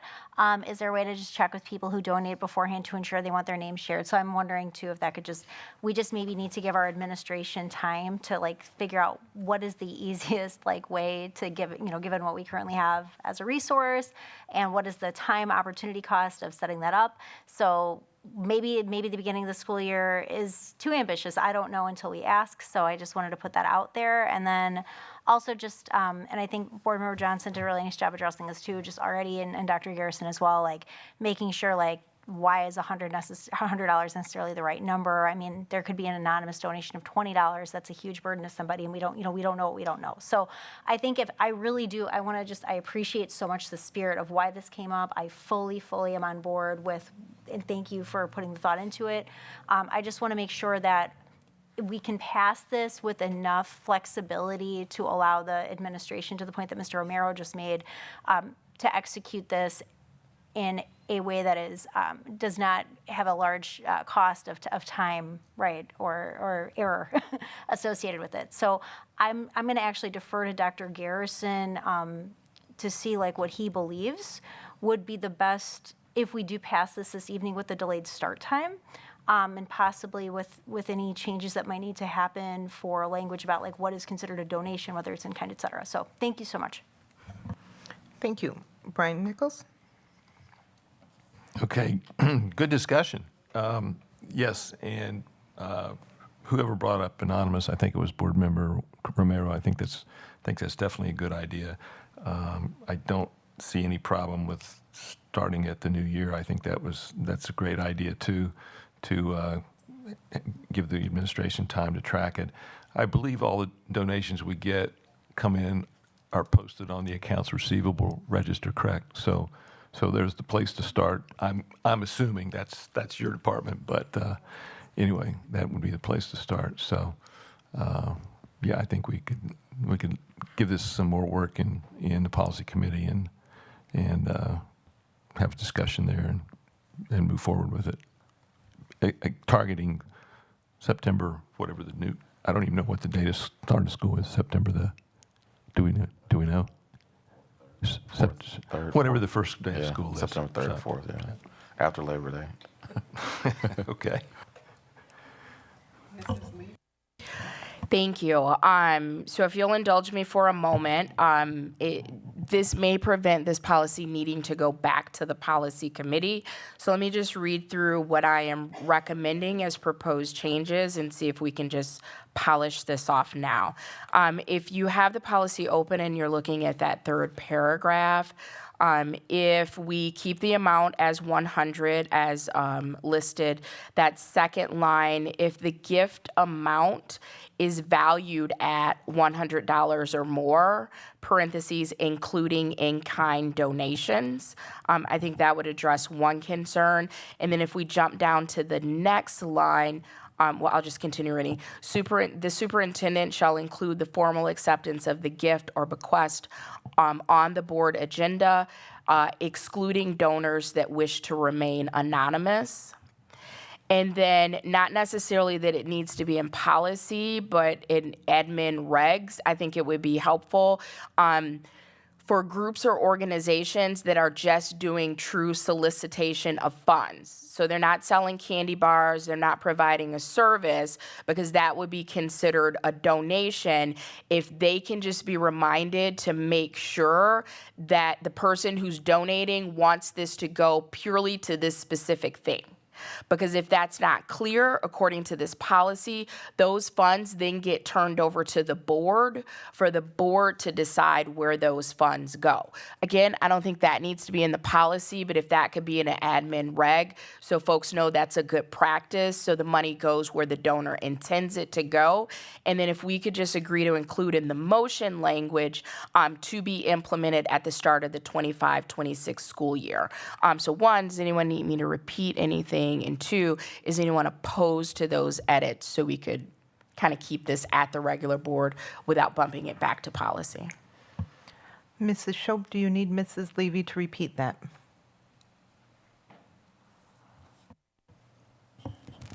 So, excuse me, I got the part where you're adding the valued at and the parenthesis including in-kind donations. I lost the second part. I understood the part about the four groups or organizations and recognizing where the donation is being specific to whatever that. Yeah, that thing doesn't is, need and to be in the that's not going policy, in there. but just if administration Yep. could handle that as a admin rec, so that can remain out of policy. The only other edit was that third line in the third paragraph, acceptance of the gift or bequest on the board agenda, excluding donors that wish to remain anonymous.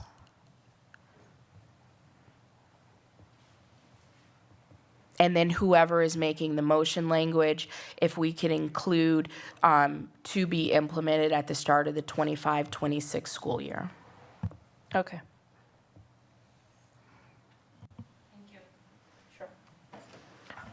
Ms. Miller? Thank you so much. First, so two-part question. One, Dr. Garrison, can you confirm, or can we do, I don't know if we need to check with Ms. Elwood or anybody else from the administration about, like, is that? Press *6 to unmute.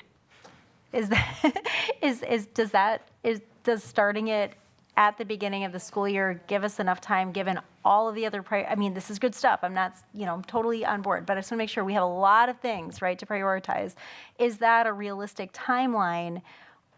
Or would you like to say, do we need to say like something about like, press *6 to unmute. do we need some language that would allow for some wiggle room? I guess is what I'm asking from Dr. Garrison. Like, do you have a thought about that before we pass the policy? Like, for example, effective, like if we passed an effective date as of like December 31st, 2026, and we were ready in September 3rd, we could just bring it back, amend the effective date, and just have it ready to go, is what I'm wondering, for example.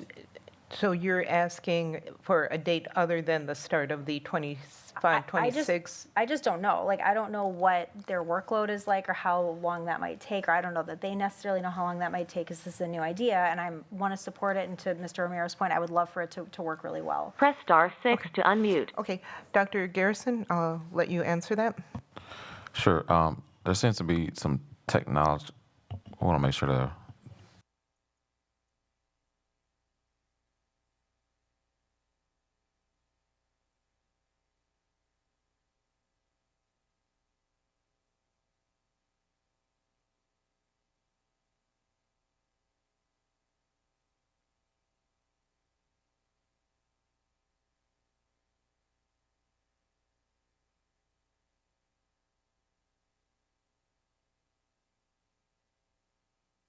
Dr. Garrison, do you need Ms. Miller to restate the question?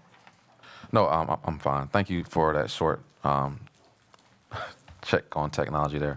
So, to be honest with you, I don't know what I don't know yet. We haven't went down to this number yet, and so again, there's a lot of moving parts to this. I know Ms. Levy just brought up something that's very important. We do a lot of fundraisers and donations and that type of thing, and that could be, again, problematic to track because, again, we do this, throughout the school year. And I don't want to say that, we're going to be 100% in anything that we do, but I want to make sure we are 1,000% in everything that we do. And so my goal is to, if this moves forward, is to make sure that we are able to track it appropriately. So, I don't know what I don't know, especially when it comes to the number of donations that we have that may exceed $100.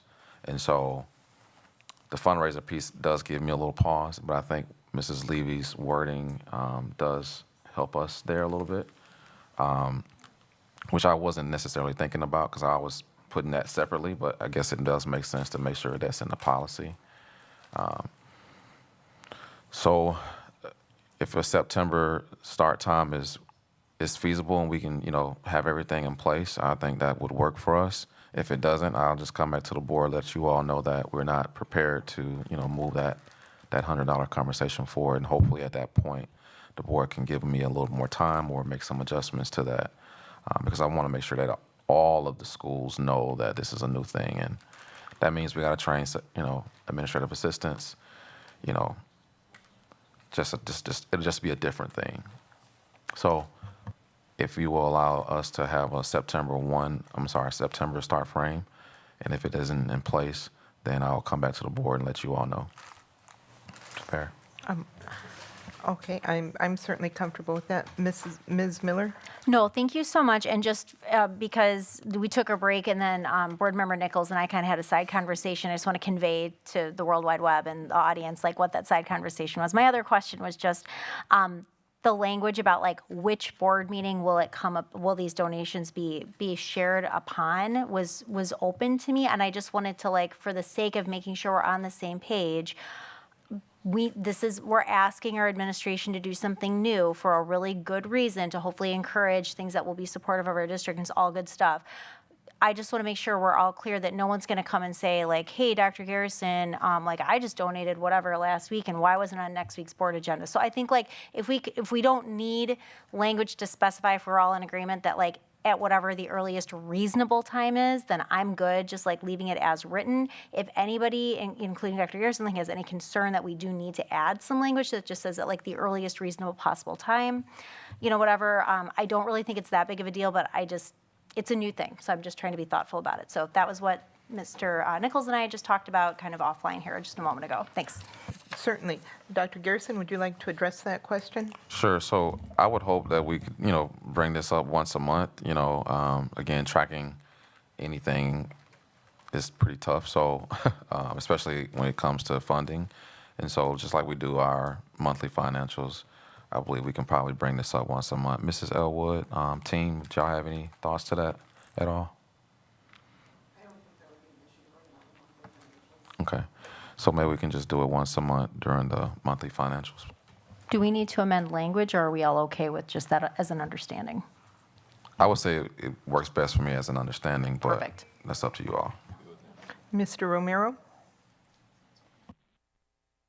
Yeah, the understanding part's not necessarily a deal breaker for me. However, I do want you to maybe think about if it's left as a gray area, like an understanding, it could possibly be, put aside for other things that might be pressing or whatnot. And if, in my opinion, I like to make it a point to show appreciation regardless of what's going on, because life happens, right?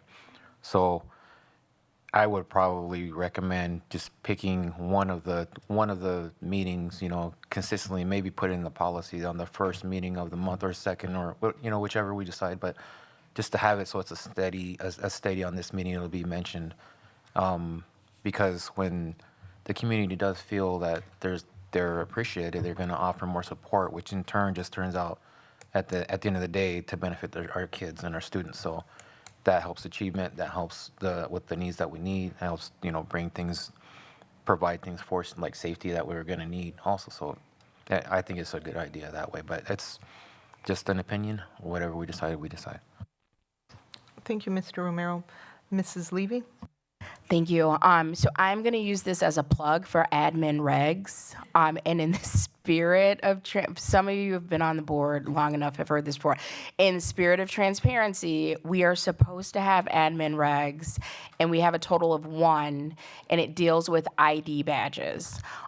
So I think this is a great place. Admin regs, for those of you that are not familiar, are housed similarly to how policy are housed. So you have this policy that it sounds like we have consensus on, and then for most policies, if not all, you should have an admin reg that tells you kind of how to do the thing the board has now instructed us to do. So things like make sure donors specify where they want the funds to go. If not, that money becomes the purview of the board and will be distributed accordingly.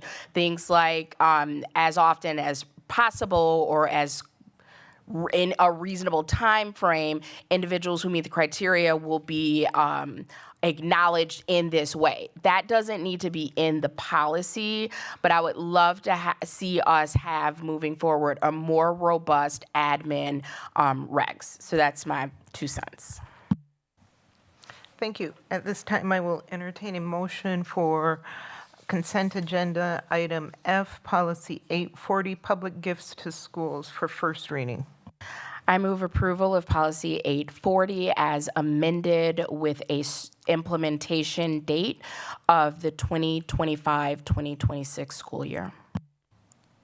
Second.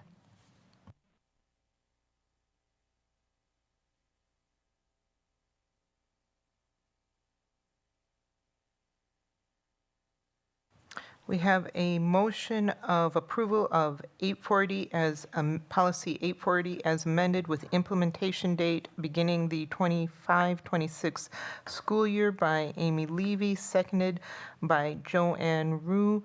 Any discussion? Mrs. Oh, I'm sorry. Okay. Okay. Hearing none. All in favor? Aye. Aye. Aye. Aye. Any opposed? Motion carries unanimously.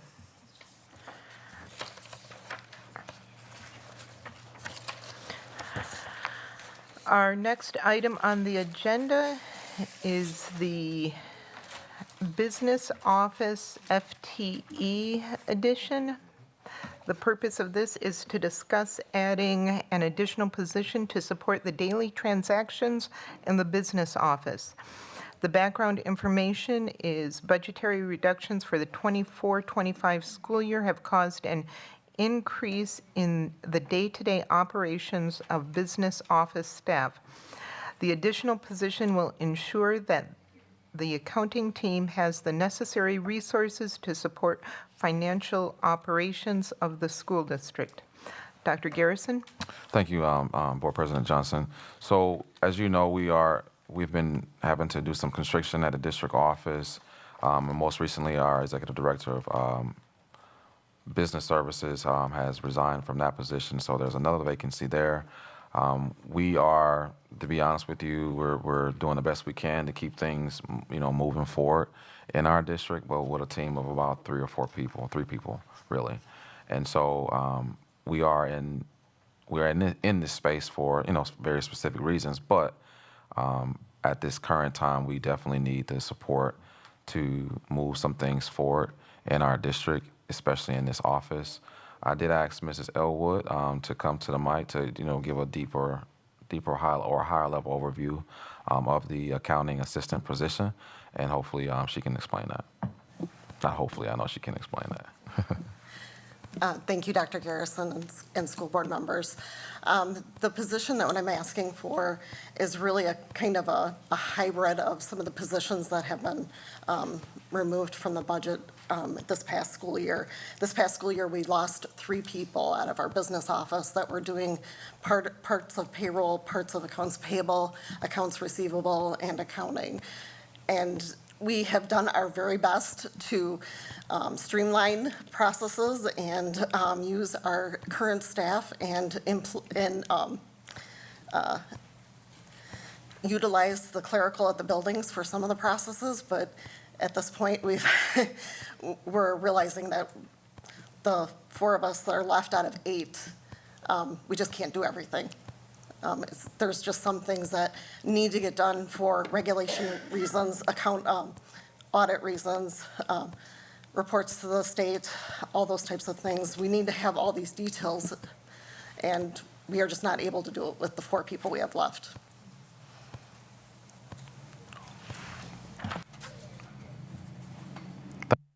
Thank you, Mrs. Elwood. I also want to just bring attention that with these reductions that we've had to kind of navigate, I want to put a special shout out to the team saying thank you for that, but I also want to just note that with this position, we believe, again, it can kind of work across different opportunities. Is that something you want to touch on at all?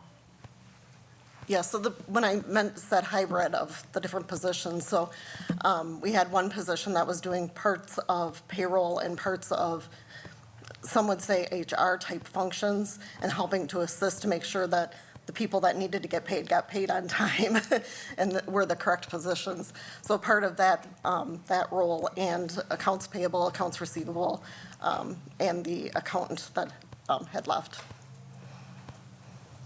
Thank you. That was the general discussion that I was looking to have, and of course, this is not for action this meeting, but I did want to make sure I brought it to the board for discussion. Thank you, Dr. Garrison. Mrs. Levy? Thank you. You answered my second question, but I will state it anyway, just to make sure my position is clear. I understand as a board member that any item on the agenda could receive action. But in the spirit of transparency, and I'm glad you reiterated that the type label in the agenda item is truly discussion information. If we could be very careful with that and not have that label if we are looking for action, because I think it misleads the public. If I'm going through this as a layperson, I say, oh, they're just going to talk about it. So I don't need to participate necessarily because no decision will be made. Okay, put a pin in that. With the 4 people remaining, is that just the cuts from last year, or does that include the resignation of the executive director? That includes the resignation of the executive director. Okay. Yes. And just want to confirm, the goal is to fill that position, correct? So the goal is to fill the executive director position. Naturally, when that position is filled, we'll have to work through a possible reorganization of the business office. Again, we're trying to we're trying to do what's best interest for getting our bills paid right now, and we just need to make sure that that is happening. I don't want to fall back on any of our reporting from the state, IRS reports, things that we do for the audit, and we've been doing a very good job at that. I want to keep that up. Right. So here's my question. Would we, and I get need is fluid. Would we still need the full-time FTE once the executive director position is filled? And the reason I ask that, because where my thinking is going, and this is solely because of our budgetary constraints. I'm not trying to overburden anyone in the district. Would it be reasonable to have a part-time person or a temporary person in to fill the gap until that executive director position is filled? Because I'm hopeful that that would pull some of the stress and some of the work off of the 4 staff members that remain. Or am I not thinking correctly about capacity? And even if the executive director position was filled tomorrow, it's still too much of a burden for the now 5-person team. So right now, Mrs. Elwood has stepped up and has assisted us in the absence of our executive director position, and so she's carrying dual roles right now, and so that's kind of what we've been having to operate due to the resignation of the previous executive director, and so we are again operating in a way in which I believe is functional. But for the short term, again, for the long term, we will need to fill the executive director position, and then we will have to go from there as it pertains to how the department looks. Right now, I can't answer that no better than the way I'm answering, to be honest with you, because we haven't had the opportunity to go through the interview process. Okay, so since I can't get an answer, this isn't something that I can't support bringing on a full-term person if hiring an executive director, which is the goal, could alleviate the concern. So I wish I had more information. Thank you. Thank you, Mrs. Levy. And I would like to remind everyone that this is on the agenda tonight for discussion information. This is not posted as an action item. We are just discussing it tonight and giving feedback to the administration. Any other discussion on this item?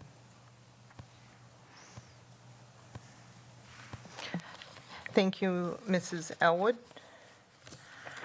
Our next item is the extra duties compensation.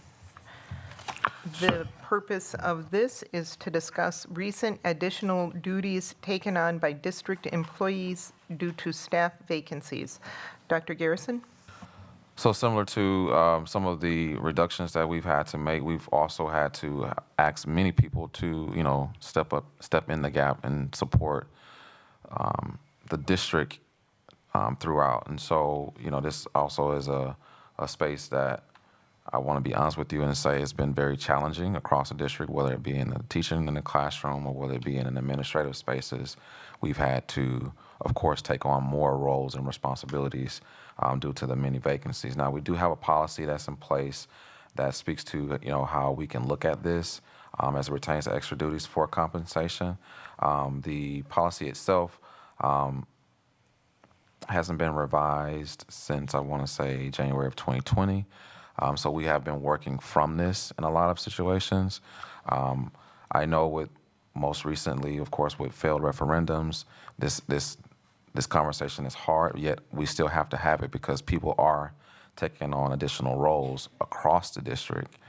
And we have to, of course, think about how we need to compensate them differently in this space. Now, that doesn't mean that this compensation is forever.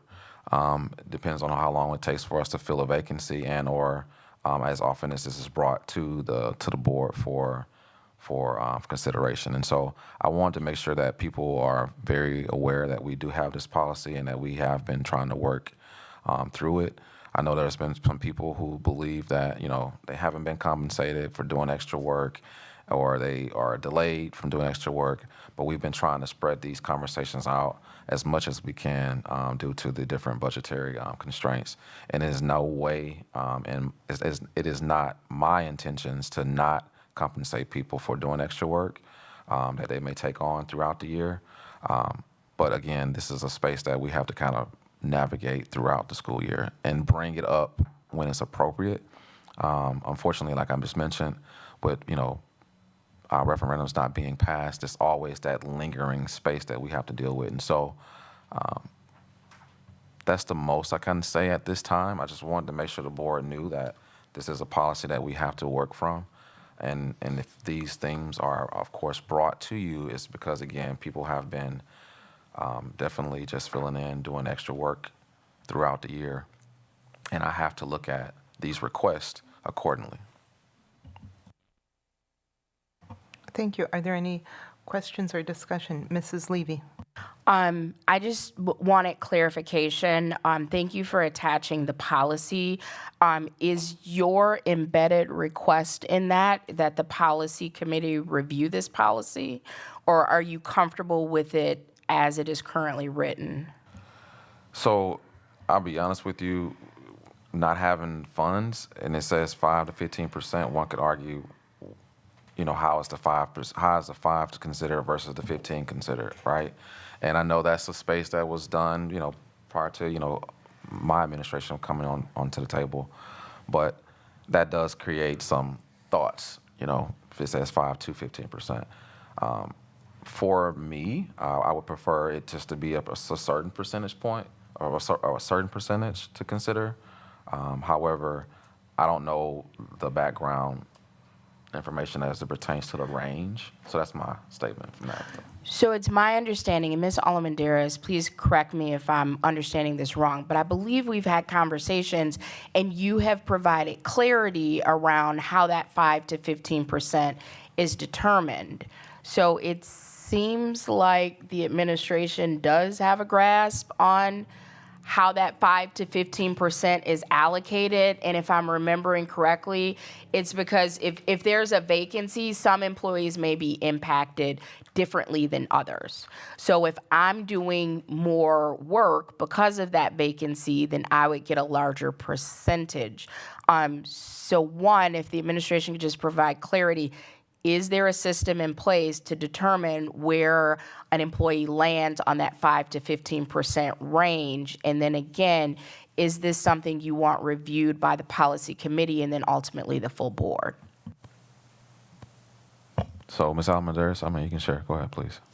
Okay, so there are positions that it's very evident how workload is split up when a person is when the position is vacant. And so if you have a caseload that is, for example, in pupil services where 3 program managers are helping in the absence of another, then we do a 5-5 split.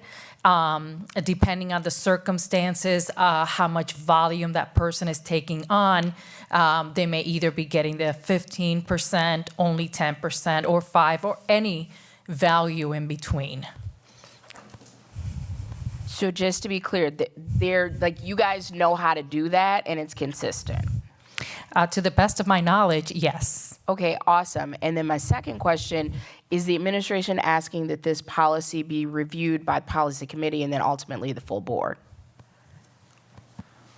I'm not asking that they be reviewed by the policy committee. However, if it goes back to policy, I would want to just see a flat percentage so that everyone knows what it is and it's not.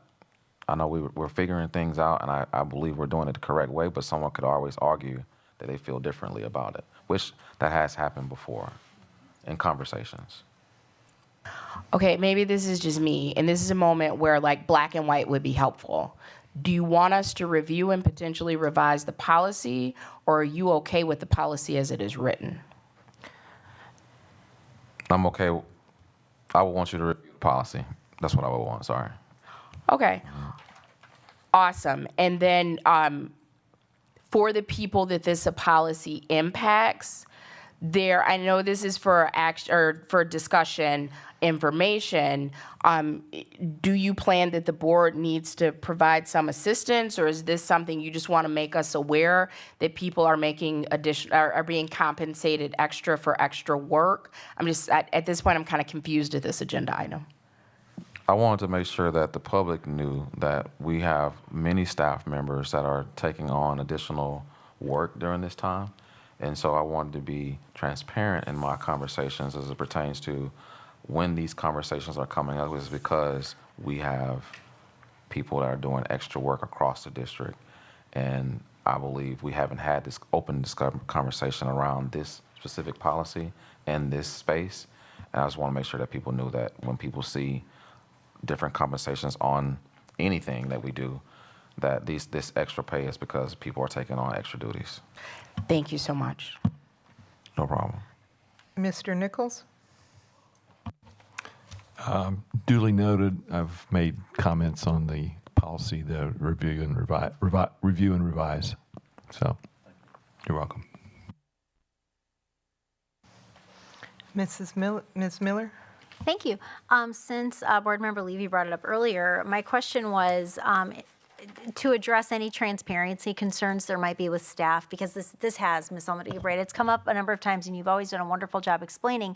I just wonder if it would maybe be worthwhile documenting, like in the form of like an admin reg, for example, to say like, this is the decision-making criteria that either A, if the policy stays the same or the same-ish, if it's reviewed, this is why like, Joanne gets, 15% and Megan gets 5 or whatever when it comes up, so that there's total clarity, because, as a union member, pay equity and equitable decision-making matters, right, to staff.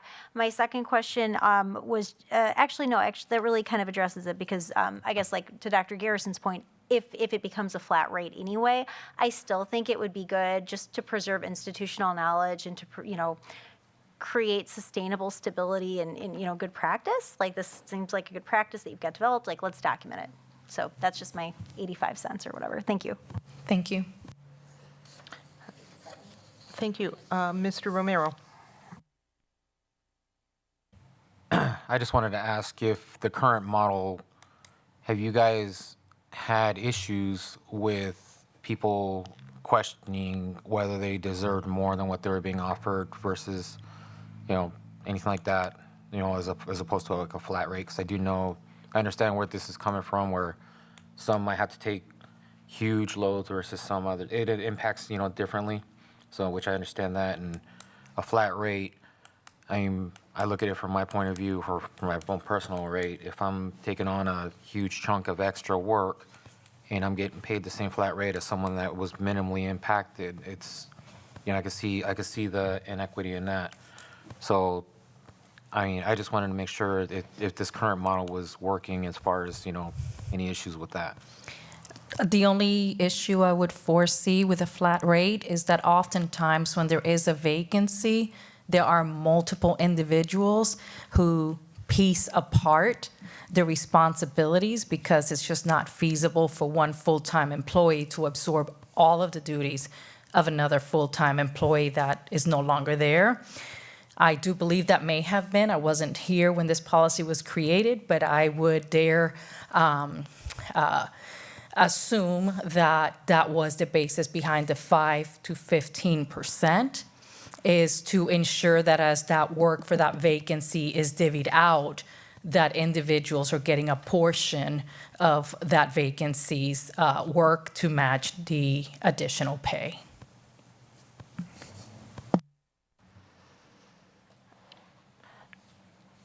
Mrs. Levy? Thank you so much, and I'll be brief. So I'm just scanning through the policy, and it says the superintendent or designee may make recommendations to the Board of Education relative to compensation for current employees. And it continues after that. Board Vice President Nichols and also Policy Chair Nichols, if you wouldn't mind making a note in case I forget, I would love to at least have a discussion for a mechanisms for employees, because the superintendent or whoever, Dr. Garrison at this point, establishes as the designee to make those recommendations. I might be doing more work and the superintendent or designee may not be aware of that. So how is that factored in? Like, are employees able to submit a proposal for additional compensation and kind of lay out, I've been doing this, this, and this? Like, how are we ensuring that folks that are doing extra work are not being missed with that extra compensation? So their supervisor has those conversations when there's a need for these other individuals to step in. Usually it's voluntary, sometimes it's assigned. And then based on the workload that they take on, that information comes back to us and submitted to Dr. Garrison for his review. So we're not just here at Keck assuming that Mrs. Levy only deserves 5%. It comes from the direct supervisor who's working closely with their team, and it makes its way up the channel, depending. It'll be to the executive director that oversees that unit, and eventually makes its way to HR. So it's not necessarily done in a silo. So if an employee has taken on additional duties and for whatever reason has not received additional compensation, the way that they start that process is to have a conversation with their supervisor. Correct. And if we are reviewing the policy, I just want to make sure that safeguards are in place. So if there is any disagreement between the employee and the supervisor, that there is a mechanism to resolve that. Thank you so much. Absolutely. Thank you. It is 8 o'clock. I will entertain a motion to extend the meeting 30 minutes. So moved. Second? Motion by Brian Nichols, seconded by Megan Miller. Any discussion? Hearing none. All in favor? Aye. Aye. Aye. Aye. Any opposed? Nay. Motion carries 5-1. Any other questions on the, what are we on? The HR extra duties compensation. I have a couple questions.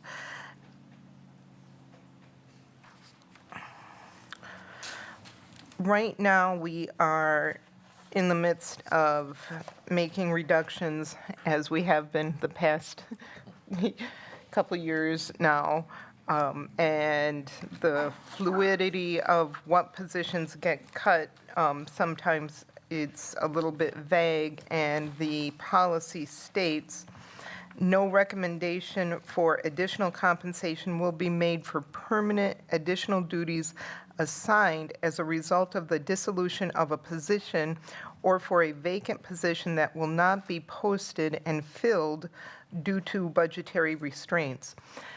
My concern here is that many employees are taking on lots of extra responsibilities just because we've not been backfilling positions and we've been cutting positions. How are you determining what's going to happen with the workload of those vacant or eliminated positions? And is that going to be considered extra work going forward? Are we going to continue seeing lots of these when positions are emptied or vacant? And what's your plan of action?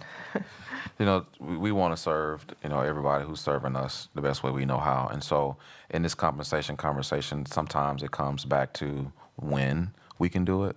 And so, like I said, unfortunately, we've had to struggle through, these failed referendums or referendums that were not successful.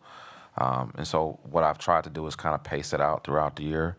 There's parts of the school year where there's, low accounts payable, where we don't have as many bills per se. And sometimes I try to look at that. I've also tried to, be mindful around how often we are, leaning on as many people as we possibly can. But I think it's just hard to manage, to be honest with you. When we have $30 million worth of cuts, it is very hard to manage this because people are taking on more and more responsibilities. And so we're doing the best we can to manage when we bring it to the board. But when we do bring it to the board, it is because people have been taking on, a lot of different roles in our school district, and that's at K-12, and of course, district office as well. Thank you. Any other questions or discussion for this item? And this is an item for discussion and information. The next item is the HR Committee Report, Employment Recommendations, Exhibit A. Are there any open session questions regarding Exhibit A?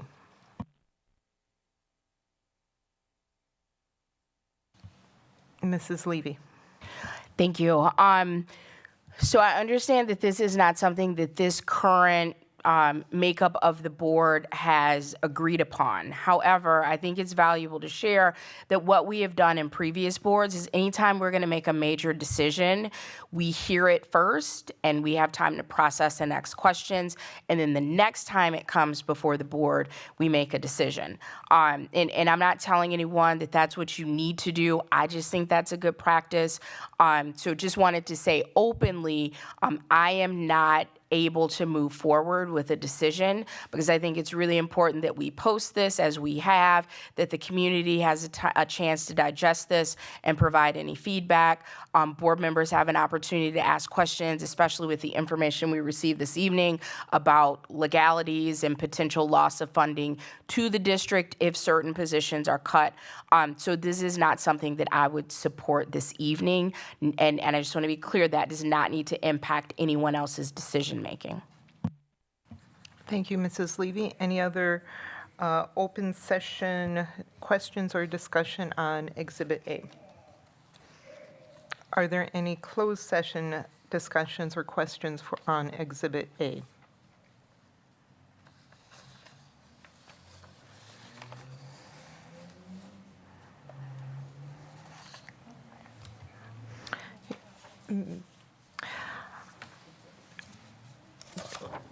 Ms. Miller? Yeah, could I move to go into closed? Do you want me to read the language or did you want to say something before we do? Oh, I've got it here somewhere. Oh, no, I don't mind. I just didn't want to step out of whatever your expectation was there. Where'd my agenda go? It's okay. Well, If you've got it in front of you, please go ahead. It's great. I would like to move that, I would like to move to convene the Board of Education into closed session pursuant to Section 19.85, Parent 1, Parent C of the Wisconsin State Statutes relative to considering specific personnel recommendations. Second. Thank you. We have a motion to go into closed session by Megan Miller, seconded by Amy Levy. Any discussion? Hearing none. Mrs. Schopp, may we please have a roll call? Yes. Juan Romero, Aye. Amy Levy, Aye. Brian Nichols, Aye. Megan Miller, Aye. Joanne Rue, Aye. and Tia Johnson. Aye. Motion carried unanimously. Thank you. The Board of Education may reconvene in public session to take actions on any items discussed in closed session. Thank you.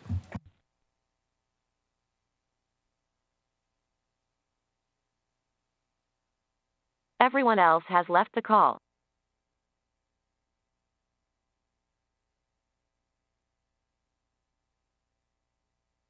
You disconnected your phone from the meeting.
Kim, I fixed it.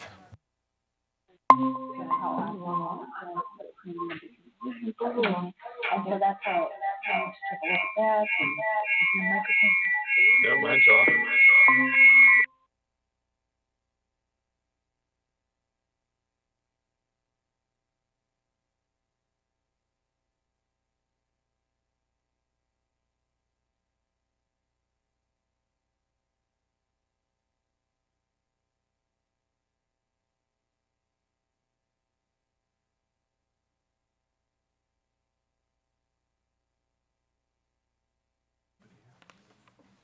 Yeah, everybody is here, and we are reconvening in open session at 9:20, and we are discussing agenda item A, or I'm sorry, agenda item Exhibit A, the HR Committee Report Employment Recommendations, Exhibit A. Dr. Garrison?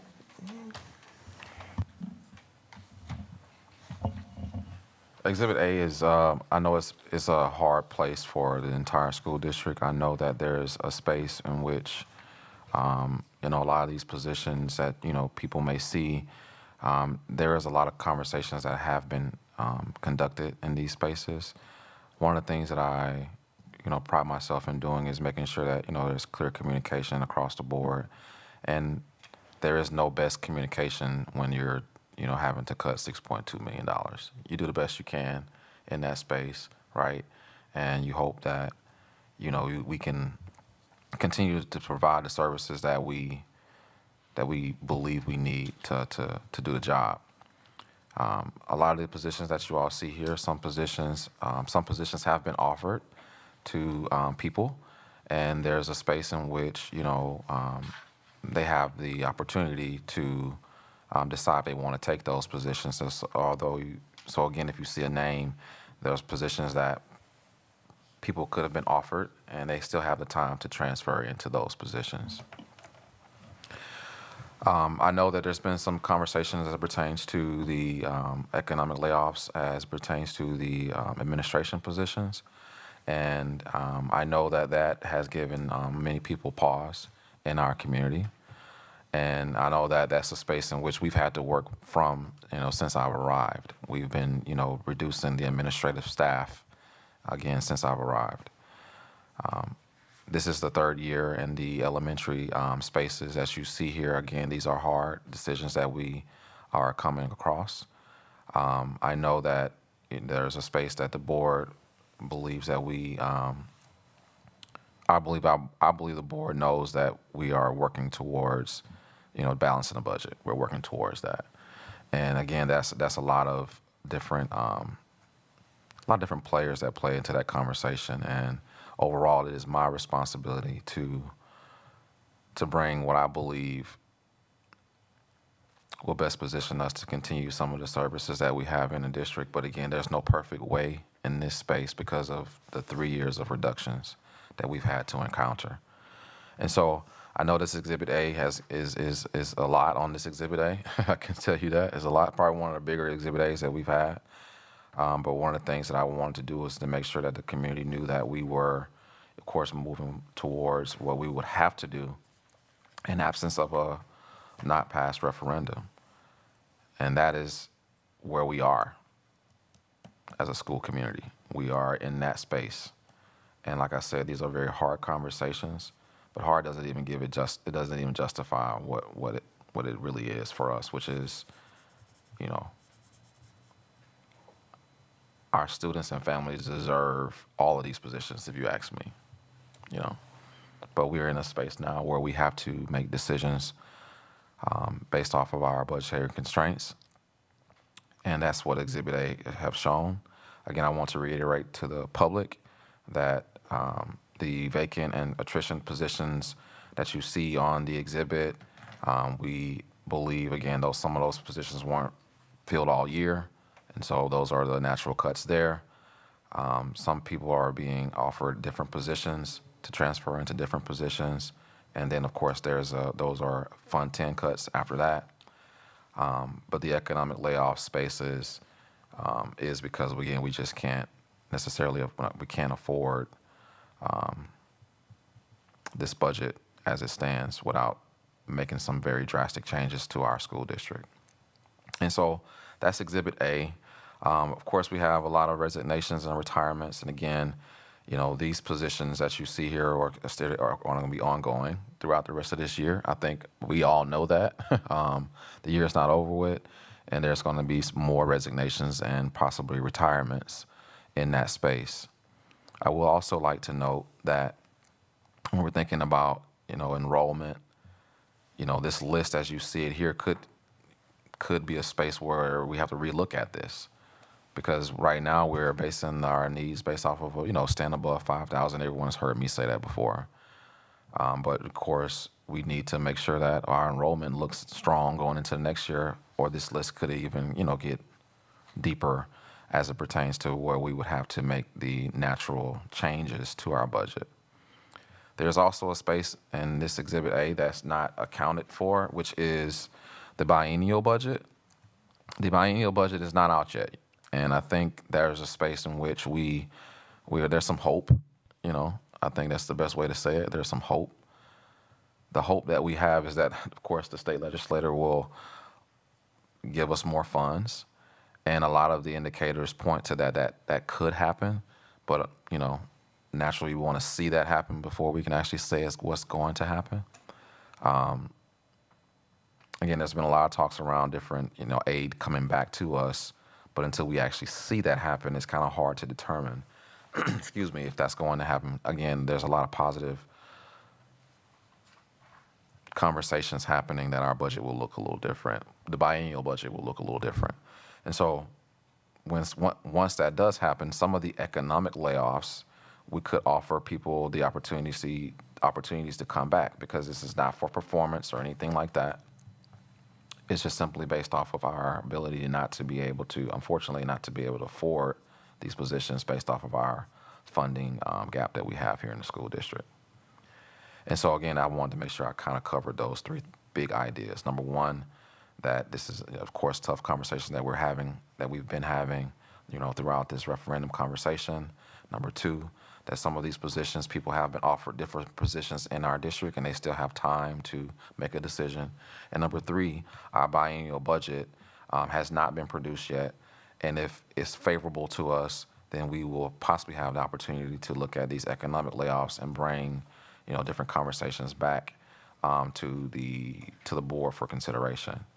And so those three big ideas is something that we are consistently looking at. And again, I should have said the fourth, which is we really still need to look at our enrollment and seeing what that is. And that could also alter some of the conversations that we'll need to have in the future. Thank you, Dr. Garrison. Are there any board member questions or comments? Ms. Miller. Thank you so much. First, thank you so much for that explanation, Dr. Garrison. This is definitely, this is where the rubber hits the road, right? Like, as an outcome of the election, and it's not a fun conversation for everybody to have. So just one clarifying question and then a clarifying comment. So my question is, if our situation changes due to, like, in the positive, like, let's say the biennial budget is like optimal, in terms of, can you just fill us in on your decision-making in terms of, are we prioritizing people whose positions were cut based on economic layoff, or is there a larger scope of decision-making criteria that goes into that, kind of that calculation about, like, what comes back first? Like, how are we prioritizing things based on, like, enrollment or services? Could you speak to that, just that process a little bit? Sure. Right now, the economic layoffs are the most impacted spaces that we have. And again, this is not based off of performance. And so I would want to look at the possibilities of what that actually looks like to possibly bring some people back to the conversation. Naturally, we've heard, many different things about, administrative cuts and their importance and or the lack thereof in our community. And so in this space, I would want to, look at the possibilities of, bringing back, some of those AP positions if, that is something that we can do at that time. But, people I'm not expecting no one to, to wait on the hopes of a biennial budget as well, right? And so I don't know what that actually looks like until it actually happens. So if it does happen, I would like to prioritize bringing back some of those elementary AP positions, and the rest of the positions that you see here, minus the physical therapist position, are transfers and pretty much just vacant positions that we haven't had all year. Thank you for clarifying. And I guess just a thought for perhaps like a future agenda item or board meeting topic.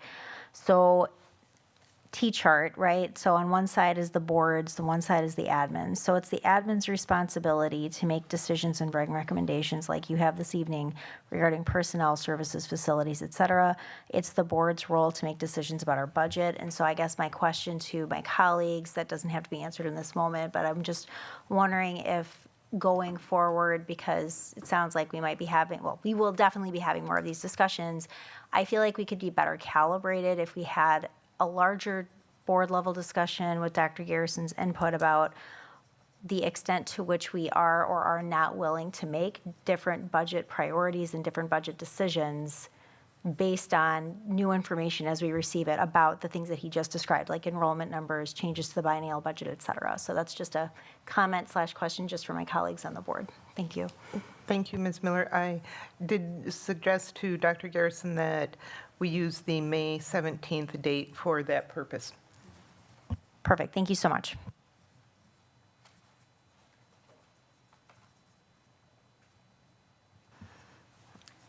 Mrs. Levy. Thank you. I move approval of Exhibit A minus the economic layoffs. And so that ends my motion, but just in the spirit of transparency, I am a fan of, we have the information presented to us, we have the opportunity to ask questions and get feedbacks, not necessarily to change the decision, but to, or the proposal, but to understand it better, and then as a board, we make the decision. So that's where I'm landing, so that's the motion that I want to offer. Second. So there is a motion to approve Exhibit A with the exception of the economic layoff. Is that correct, Mrs. Levy? Yes, and when the time comes, if we could have a roll call vote, that would be helpful. Thank you. Okay, a motion by Mrs. Levy, seconded by Ms. Miller, was that correct? Yes. Okay, any discussion? Oh, okay, any discussion? Mrs. Levy? Yep, just one brief thing. Thank you, Dr. Garrison, for the additional context that you could provide. Since we heard about the PT position and being in compliance versus out of compliance and information that your administrative staff has heard from DPI, if you could just give a brief summary of where we are with the proposal to do a reduction there, that would be helpful. I'll have Mrs. Beavers share that information, please. Thank you.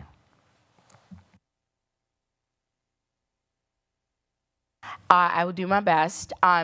Given the concerns that we heard this evening, if you could just share where we are with respect to compliance and licensure with the recommendation to reduce the one FTE PT, that would be helpful. Thank you. Yep. So the district has been actively transitioning from a pull-out model to a more inclusive integrated service model, which is a best practices approach endorsed by DPI, which supports students' needs. We are looking at the caseload guidelines that was referenced earlier. While the administrative code references a 45-student guideline, it's not a strict maximum, and the statute allows for flexibility depending on the service model, the supervision structure, and the scope of the work, especially when working under a workload model rather than a caseload-only approach, which is more typical to a clinical setting than an educational setting.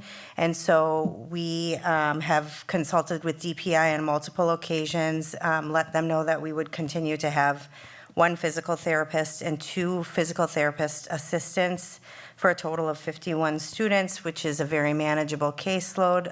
District-wide, we would be well within statute, and we do not have any concerns about the recommendations we're making. And just one additional point, under the model that you just described, in consultation with DPI, the district would not be declining any billing opportunities. Is No, that accurate? we would be well within compliance, yes. We would not be denying any billing opportunities. Thank you so much. Yes. Any other questions or discussion? Mrs. Shope, when you're ready, I believe there's a request for a roll call.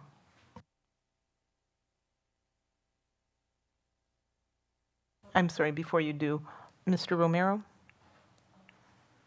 So just so I can, just for clarification, we're voting to approve just the attritions. So it's everything except anything that's labeled economic layoff. So my motion was to approve Exhibit A minus the economic layoffs. Does that make sense? Okay. There are 6 at the top and 1 kind of in the middle.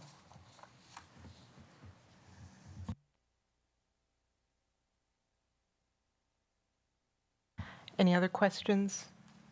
Ms. Miller? Just a point of clarification. So there's a motion on the table, and it doesn't preclude a board member after this motion is taken from making another motion about Exhibit A if they so choose. Just because we have new board members, I just wanted to clarify. Yeah. So, thank you.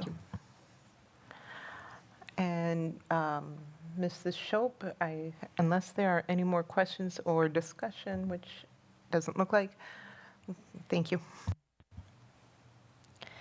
Joanne Rue, No. Megan Miller, Aye. Brian Nichols, Aye. Amy Levy, Aye. Juan Romero, Nay. and Tia Johnson. Nay. The motion failed 3-3. Thank you. The next item for discussion is Exhibit C. No, we're not discussing Exhibit C? Okay. Ms. Miller? Are we done with Exhibit A then? Unless somebody else has a different motion they'd like to make before we move on to the next. Oh, that is the last item. So, Yeah. So it's either a motion for Exhibit A or a motion to adjourn. Move to adjourn. Wait, Sorry. can we do a motion to approve the resignations and retirements then? All right.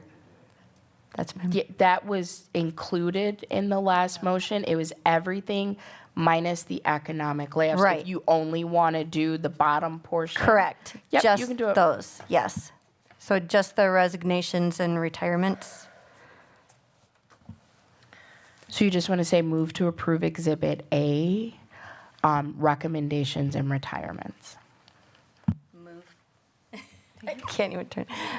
Okay, move to approve Exhibit A, only resignations and retirements. I know, it's really scary. Second.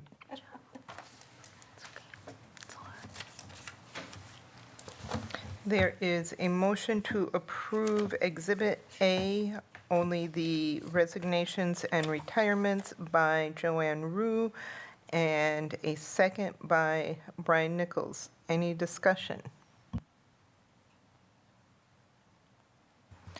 Hearing none, all in favor? Aye. Aye. Aye. Aye. Any opposed? Motion carries unanimously. And before I accept an adjournment, motion for adjournment, just a point of personal privilege.